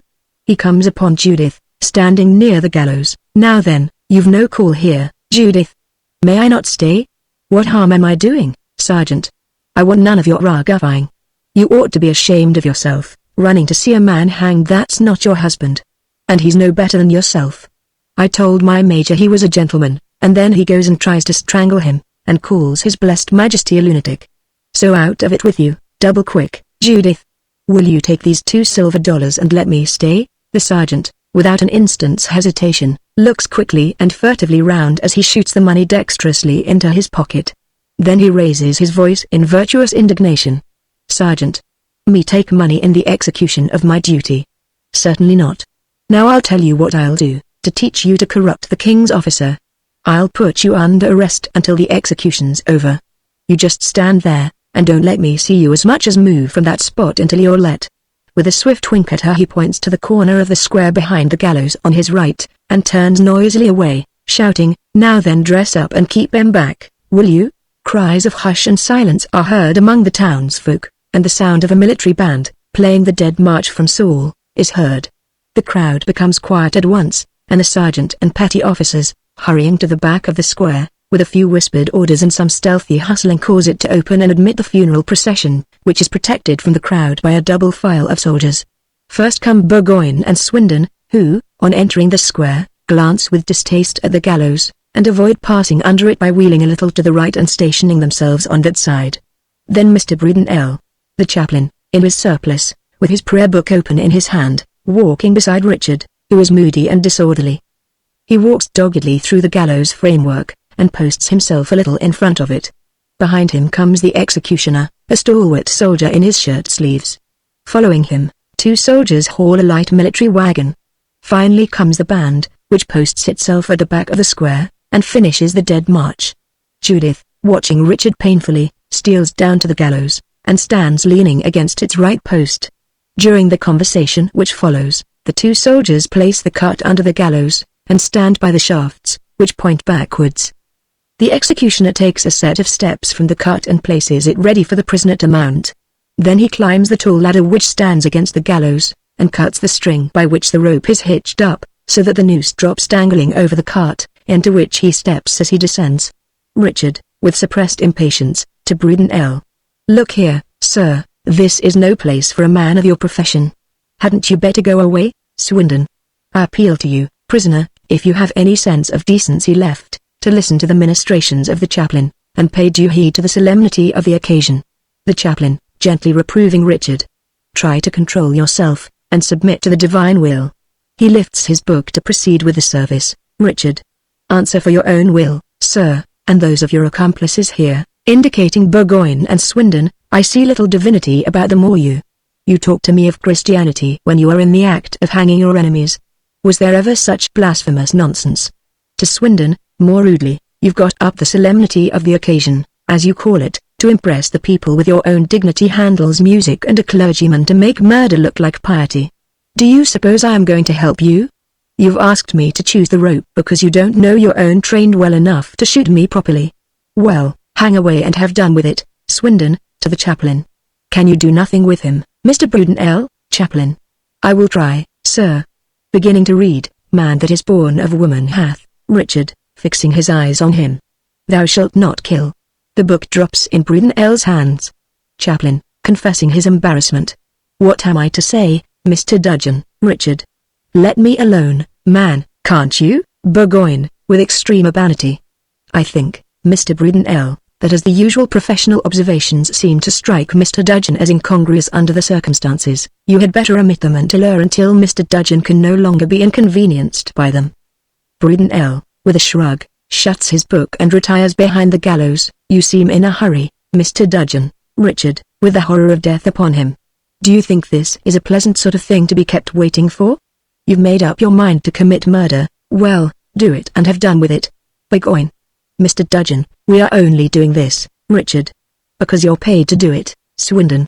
"You insolent." He swallows his rage. Burgoyne, with much charm of manner. "Ah, I am really sorry that you should think that, Mr. Dudgeon. If you knew what my commission cost me, and what my pay is, you would think better of me. I should be glad to part from you on friendly terms." Richard. "Hark ye, General Burgoyne. If you think that I like being hanged, you're mistaken. I don't like it, and I don't mean to pretend that I do. And if you think I'm obliged to you for hanging me in a gentlemanly way, you're wrong there too. I take the whole business in devilish bad part, and the only satisfaction I have in it is that you'll feel a good deal meaner than I'll look when it's over." He turns away, and is striding to the cart when Judith advances and interposes with her arms stretched out to him. Richard, feeling that a very little will upset his self-possession, shrinks from her, crying, "What are you doing here? This is no place for you." She makes a gesture as if to touch him. He recoils impatiently. Go away, you'll unnerve me." "Take her away, will you, Judith? Won't you bid me goodbye?" Richard, allowing her to take his hand. "Oh, goodbye. Now go quickly." She clings to his hand, will not be put off with so cold a last farewell. At last, as he tries to disengage himself, throws herself on his breast in agony. Swindon, angrily to the sergeant, who, alarmed at Judith's movement, has come from the back of the square to pull her back, and stopped irresolutely on finding that he is too late. "How is this? Why is she inside the lines?" Sergeant, guiltily. "I dunno, sir. She's that artful, can't keep her away." Burgoyne. "You were bribed." Sergeant, protesting. "No, sir." Swindon, severely. "Fall back." He obeys. Richard, imploringly to those round him, and finally to Burgoyne, as the least stolid of them. "Take her away. Do you think I want a woman near me now?" Burgoyne, going to Judith and taking her hand. "Here, madame, you had better keep inside the lines, but stand here behind us, and don't look." Richard, with a great sobbing sigh of relief as she releases him and turns to Burgoyne, flies for refuge to the cart and mounts into it. The executioner takes off his coat and pinions him. Judith, resisting Burgoyne quietly and drawing her hand away. "I must stay. I won't look." She goes to the right of the gallows. She tries to look at Richard, but turns away with a frightful shudder, and falls on her knees in prayer. Brudenell comes towards her from the back of the square, Burgoyne, nodding approvingly as she kneels. "Ah, quite so. Do not disturb her, Mr. Brudenell, that will do very nicely." Brudenell nods also, and withdraws a little, watching her sympathetically. Burgoyne resumes his former position, and takes out a handsome gold chronometer. Now then, are those preparations made? We must not detain Mr. Dudgeon. By this time Richard's hands are bound behind him, and the noose is round his neck. The two soldiers take the shaft of the wagon, ready to pull it away. The executioner, standing in the cart behind Richard, makes a sign to the sergeant. Sergeant, to Burgoyne. Ready, sir. Burgoyne. Have you anything more to say, Mr. Dudgeon? It wants 2 minutes of 12 still, Richard, in the strong voice of a man who has conquered the bitterness of death. Your watch is 2 minutes slow by the town clock, which I can see from here, General. The town clock strikes the first stroke of 12. Involuntarily the people flinch at the sound, and a subdued groan breaks from them. Amen. My life for the world's future, Anderson, shouting as he rushes into the marketplace. Amen, and stop the execution. He bursts through the line of soldiers opposite Burgoyne, and rushes, panting, to the gallows. I am Anthony Anderson, the man you want. The crowd, intensely excited, listens with all its ears. Judith, half rising, stares at him, then lifts her hands like one whose dearest prayer has been granted. Swindon. Indeed. Then you are just in time to take your place on the gallows. Arrest him. At a sign from the sergeant, 2 soldiers come forward to seize Anderson. Anderson, thrusting a paper under Swindon's nose. There's my safe conduct, sir. Swindon, taken aback. Safe conduct? Are you, Anderson? Emphatically. I am. The 2 soldiers take him by the elbows. Tell these men to take their hands off me. Swindon, to the men. Let him go, sergeant. Fall back. The 2 men return to their places. The townsfolk raise a cheer, and begin to exchange exultant looks, with a presentiment of triumph as they see their pastor speaking with their enemies in the gate. Anderson, exhaling a deep breath of relief, and dabbing his perspiring brow with his handkerchief. Thank God, I was in time. Burgoyne, calm as ever, and still watch in hand. Ample time, sir. Plenty of time. I should never dream of hanging any gentleman by an American clock. He puts up his watch. Anderson. Yes, we are some minutes ahead of you already, General. Now tell them to take the rope from the neck of that American citizen. Burgoyne, to the executioner in the cart very politely. Kindly undo Mr. Dudgeon. The executioner takes the rope from Richard's neck, unties his hands, and helps him on with his coat. Judith, stealing timidly to Anderson. Tony. Anderson, putting his arm round her shoulders and bantering her affectionately. Well, what do you think of you, husband, now, eh? Eh? Judith. I am ashamed. She hides her face against his breast. Burgoyne, to Swindon. You look disappointed, Major Swindon. Swindon. You look defeated, General Burgoyne. Burgoyne. I am, sir, and I am humane enough to be glad of it. Richard jumps down from the cart, Brudenell offering his hand to help him, and runs to Anderson, whose left hand he shakes heartily. The right being occupied by Judith. By the way, Mr. Anderson, I do not quite understand. The safe conduct was for a commander of the militia. I understand you are a. He looks as pointedly as his good manners permit at the riding boots, the pistols, and Richard's coat, and adds, a clergyman. Anderson, between Judith and Richard. Sir, it is in the hour of trial that a man finds his true profession. This foolish young man, placing his hand on Richard's shoulder, boasted himself a devil's disciple, but when the hour of trial came to him, he found that it was his destiny to suffer and be faithful to the death. I thought myself a decent minister of the gospel of peace, but when the hour of trial came to me, I found that it was my destiny to be a man of action and that my place was amid the thunder of the captains and the shouting. So I am starting life at 50 as Captain Anthony Anderson of the Springtown Militia, and the devil's disciple here will start presently as the Reverend Richard Dudgeon, and wag his pow in my old pulpit, and give good advice to this silly sentimental little wife of mine, putting his other hand on her shoulder. She steals a glance at Richard to see how the prospect pleases him. Your mother told me, Richard, that I should never have chosen Judith if I'd been born for the ministry. I am afraid she was right, so, by your leave, you may keep my coat and I'll keep yours, Richard. Minister, I should say, Captain. I have behaved like a fool, Judith. Like a hero, Richard. Much the same thing, perhaps. With some bitterness towards himself, but number if I had been any good, I should have done for you what you did for me, instead of making a vain sacrifice, Anderson. Not vain, my boy. It takes all sorts to make a world, saints as well as soldiers. Turning to Burgoyne, and now, General, time presses, and America is in a hurry. Have you realized that though you may occupy towns and win battles, you cannot conquer a nation? Burgoyne. My good sir, without a conquest you cannot have an aristocracy. Come and settle the matter at my quarters, Anderson. At your service, sir. To Richard, see Judith home for me, will you, my boy? He hands her over to him. Now General. He goes busily up the marketplace towards the town hall, leaving Judith and Richard together. Burgoyne follows him a step or two, then checks himself and turns to Richard. Burgoyne. Oh, by the way, Mr. Dudgeon, I shall be glad to see you at lunch at 1:30. He pauses a moment, and adds, with politely veiled slyness, bring Mrs. Anderson, if she will be so good. To Swindon, who is fuming, take it quietly, Major Swindon, your friend the British soldier can stand up to anything except the British War Office. He follows Anderson, Sergeant, to Swindon. What orders, sir? Swindon, savagely. Orders. What use are orders now? There's no army. Back to quarters, and BD, he turns on his heel and goes, Sergeant, pugnacious and patriotic, repudiating the idea of defeat. Attention. Now then, cock up your chins, and show you don't care a damn for Slope arms. Fours. Wheel. Quick march. The drum marks time with a tremendous bang, the band strikes up British Grenadiers, and the sergeant, Bruden L., and the English troops march off defiantly to their quarters. The townsfolk press in behind, and follow them up the market, cheering at them, and the town band, a very primitive affair, brings up the rear, playing Yankee Doodle. Essie, who comes in with them, runs to Richard. Essie.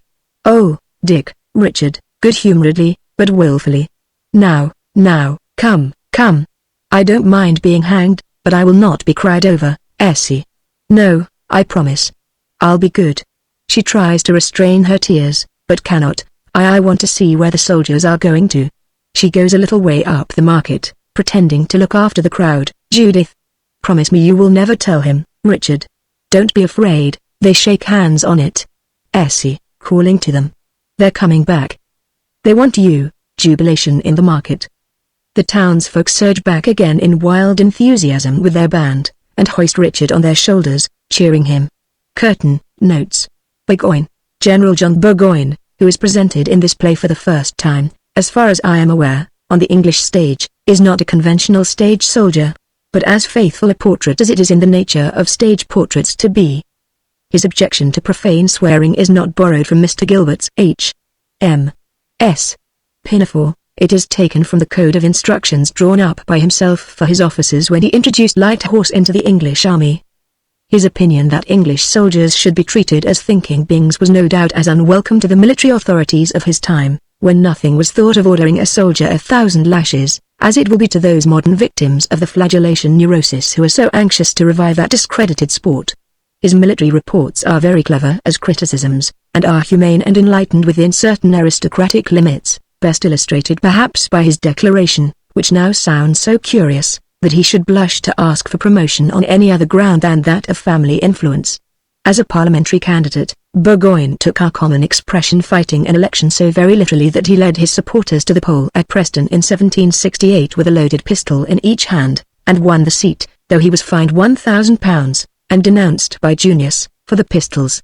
It is only within quite recent years that any general recognition has become possible for the feeling that led Burgoyne, a professed enemy of oppression in India and elsewhere, to accept his American command when so many other officers threw up their commissions rather than serve in a civil war against the colonies. His biographer de Fonblanque, writing in 1876, evidently regarded his position as indefensible. Nowadays, it is sufficient to say that Burgoyne was an imperialist. He sympathized with the colonists, but when they proposed as a remedy the disruption of the empire, he regarded that as a step backward in civilization. As he put it to the House of Commons, while we remember that we are contending against brothers and fellow subjects, we must also remember that we are contending in this crisis for the fate of the British Empire. 84 years after his defeat, his Republican conquerors themselves engaged in a civil war for the integrity of their union. In 1886 the Whigs, who represented the anti-Burgoyne tradition of American independence in English politics, abandoned Gladstone and made common cause with their political opponents in defense of the union between England and Ireland. Only the other day England sent 200,000 men into the field south of the equator to fight out the question whether South Africa should develop as a federation of British colonies or as an independent Afrikaner United States. In all these cases the Unionists who were detached from their parties were called renegades, as Burgoyne was. That, of course, is only one of the unfortunate consequences of the fact that mankind, being for the most part incapable of politics, accepts vituperation as an easy and congenial substitute. Whether Burgoyne or Washington, Lincoln or Davis, Gladstone or Bright, Mr. Chamberlain or Mr. Leonard Courtney was in the right will never be settled, because it will never be possible to prove that the government of the victor has been better for mankind than the government of the vanquished would have been. It is true that the victors have no doubt on the point, but to the dramatist, that certainty of theirs is only part of a human comedy. The American Unionist is often a separatist as to Ireland, the English Unionist often sympathizes with the Polish Home Ruler, and both English and American Unionists are apparent to be disruptionists as regards that imperial ancient of days, the Empire of China. Both are Unionists concerning Canada, but with a difference as to the precise application to it of the Monroe Doctrine. As for me, the dramatist, I smile, and lead the conversation back to Burgoyne. Burgoyne's surrender at Saratoga made him that occasionally necessary part of our British system, a scapegoat.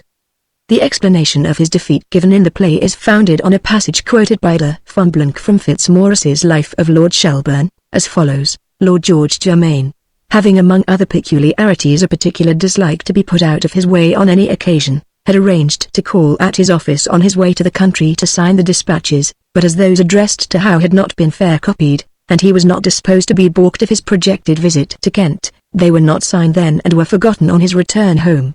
These were the dispatches instructing Sir William Howe, who was in New York, to effect a junction at Albany with Burgoyne, who had marched from Boston for that purpose.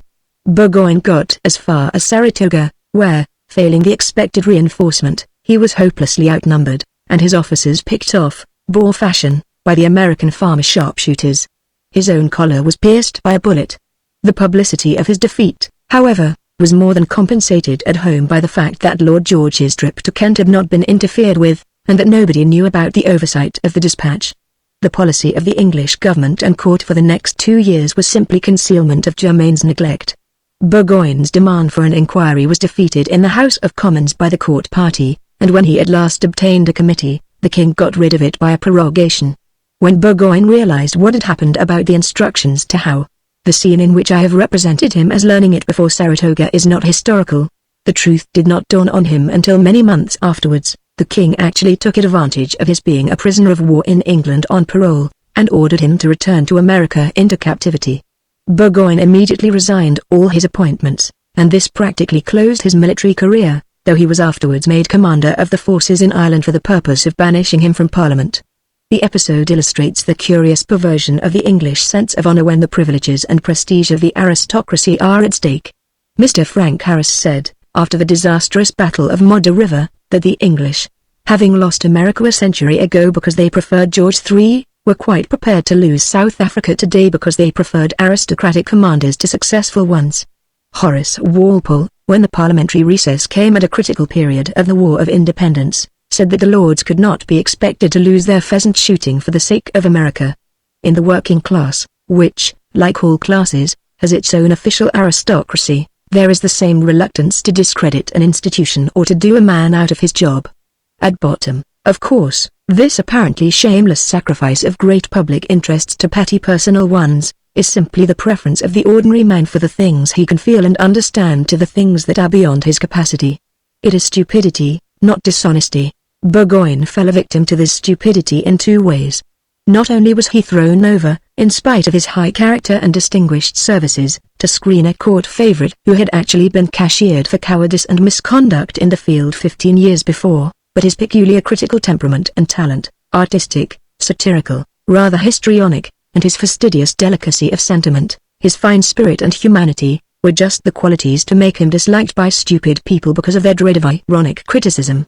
Long after his death, Thackeray, who had an intense sense of human character, but was typically stupid in valuing and interpreting it, instinctively sneered at him and exulted in his defeat. That sneer represents the common English attitude towards the Burgoyne type.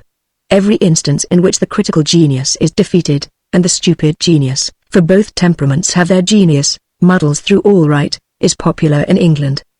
But Burgoyne's failure was not the work of his own temperament, but of the stupid temperament. What man could do under the circumstances he did, and did handsomely and loftily.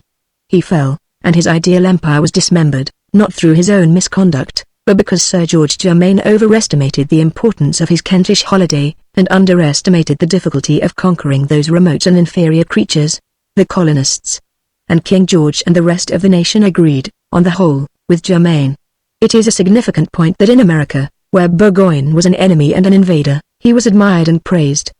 The climate there is no doubt more favorable to intellectual vivacity. I have described Burgoyne's temperament as rather histrionic, and the reader will have observed that the Burgoyne of the Devil's Disciple is a man who plays his part in life, and makes all its points, in the manner of a born high comedian. If he had been killed at Saratoga, with all his comedies unwritten, and his plan for turning As You Like It into a beggar's opera unconceived, I should still have painted the same picture of him on the strength of his reply to the articles of capitulation proposed to him by his American conqueror General Gates.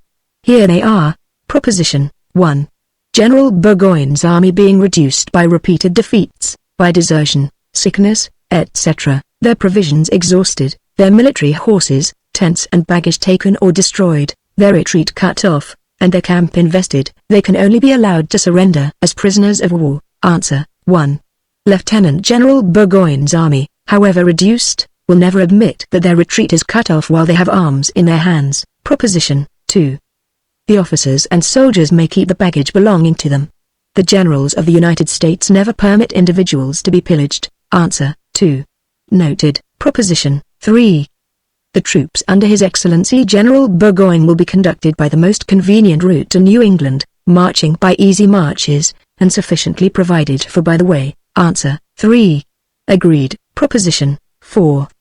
The officers will be admitted on parole and will be treated with the liberality customary in such cases, so long as they, by proper behavior, continue to deserve it, but those who are apprehended having broke their parole, as some British officers have done, must expect to be close confined. Answer 4. There being no officer in this army, under, or capable of being under, the description of breaking parole, this article needs no answer. Proposition 5.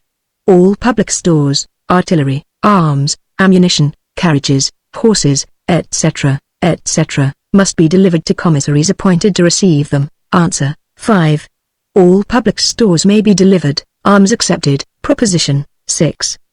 These terms being agreed to and signed, the troops under His Excellency's General Burgoyne's command may be drawn up in their encampments, where they will be ordered to ground their arms, and may thereupon be marched to the riverside on their way to Bennington. Answer 6. This article is inadmissible in any extremity. Sooner than this army will consent to ground their arms in their encampments, they will rush on the enemy determined to take no quarter, and, later on, if General Gates does not mean to recede from the 6th article, the treaty ends at once, the army will to a man proceed to any act of desperation sooner than submit to that article. Here you have the man at his Burgoynest. Need I add that he had his own way, and that when the actual ceremony of surrender came, he would have played poor General Gates off the stage, had not that commander risen to the occasion by handing him back his sword, in connection with a reference to Indians with scalping knives, who, with the troops hired from Germany, made up about half Burgoyne's force. I may mention that Burgoyne offered 2 of them a reward to guide a Miss Macrae, betrothed to one of the English officers, into the English lines. The 2 braves quarrelled about the reward, and the more sensitive of them, as a protest against the unfairness of the other, tomahawked the young lady. The usual retaliations were proposed under the popular titles of justice and so forth, but as the tribe of the slayer would certainly have followed suit by a massacre of whites on the Canadian frontier, Burgoyne was compelled to forgive the crime, to the intense disgust of indignant Christendom. Brudenell is also a real person. At least an artillery chaplain of that name distinguished himself at Saratoga by reading the burial service over Major Fraser under fire, and by a quite readable adventure, chronicled by Burgoyne, with Lady Harriet Ackland. Lady Harriet's husband achieved the remarkable feat of killing himself, instead of his adversary, in a duel. He overbalanced himself in the heat of his swordsmanship, and fell with his head against a pebble.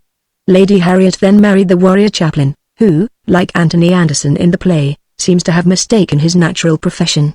The rest of The Devil's Disciple may have actually occurred, like most stories invented by dramatists, but I cannot produce any documents. Major Swindon's name is invented, but the man, of course, is real. There are dozens of him extant to this day,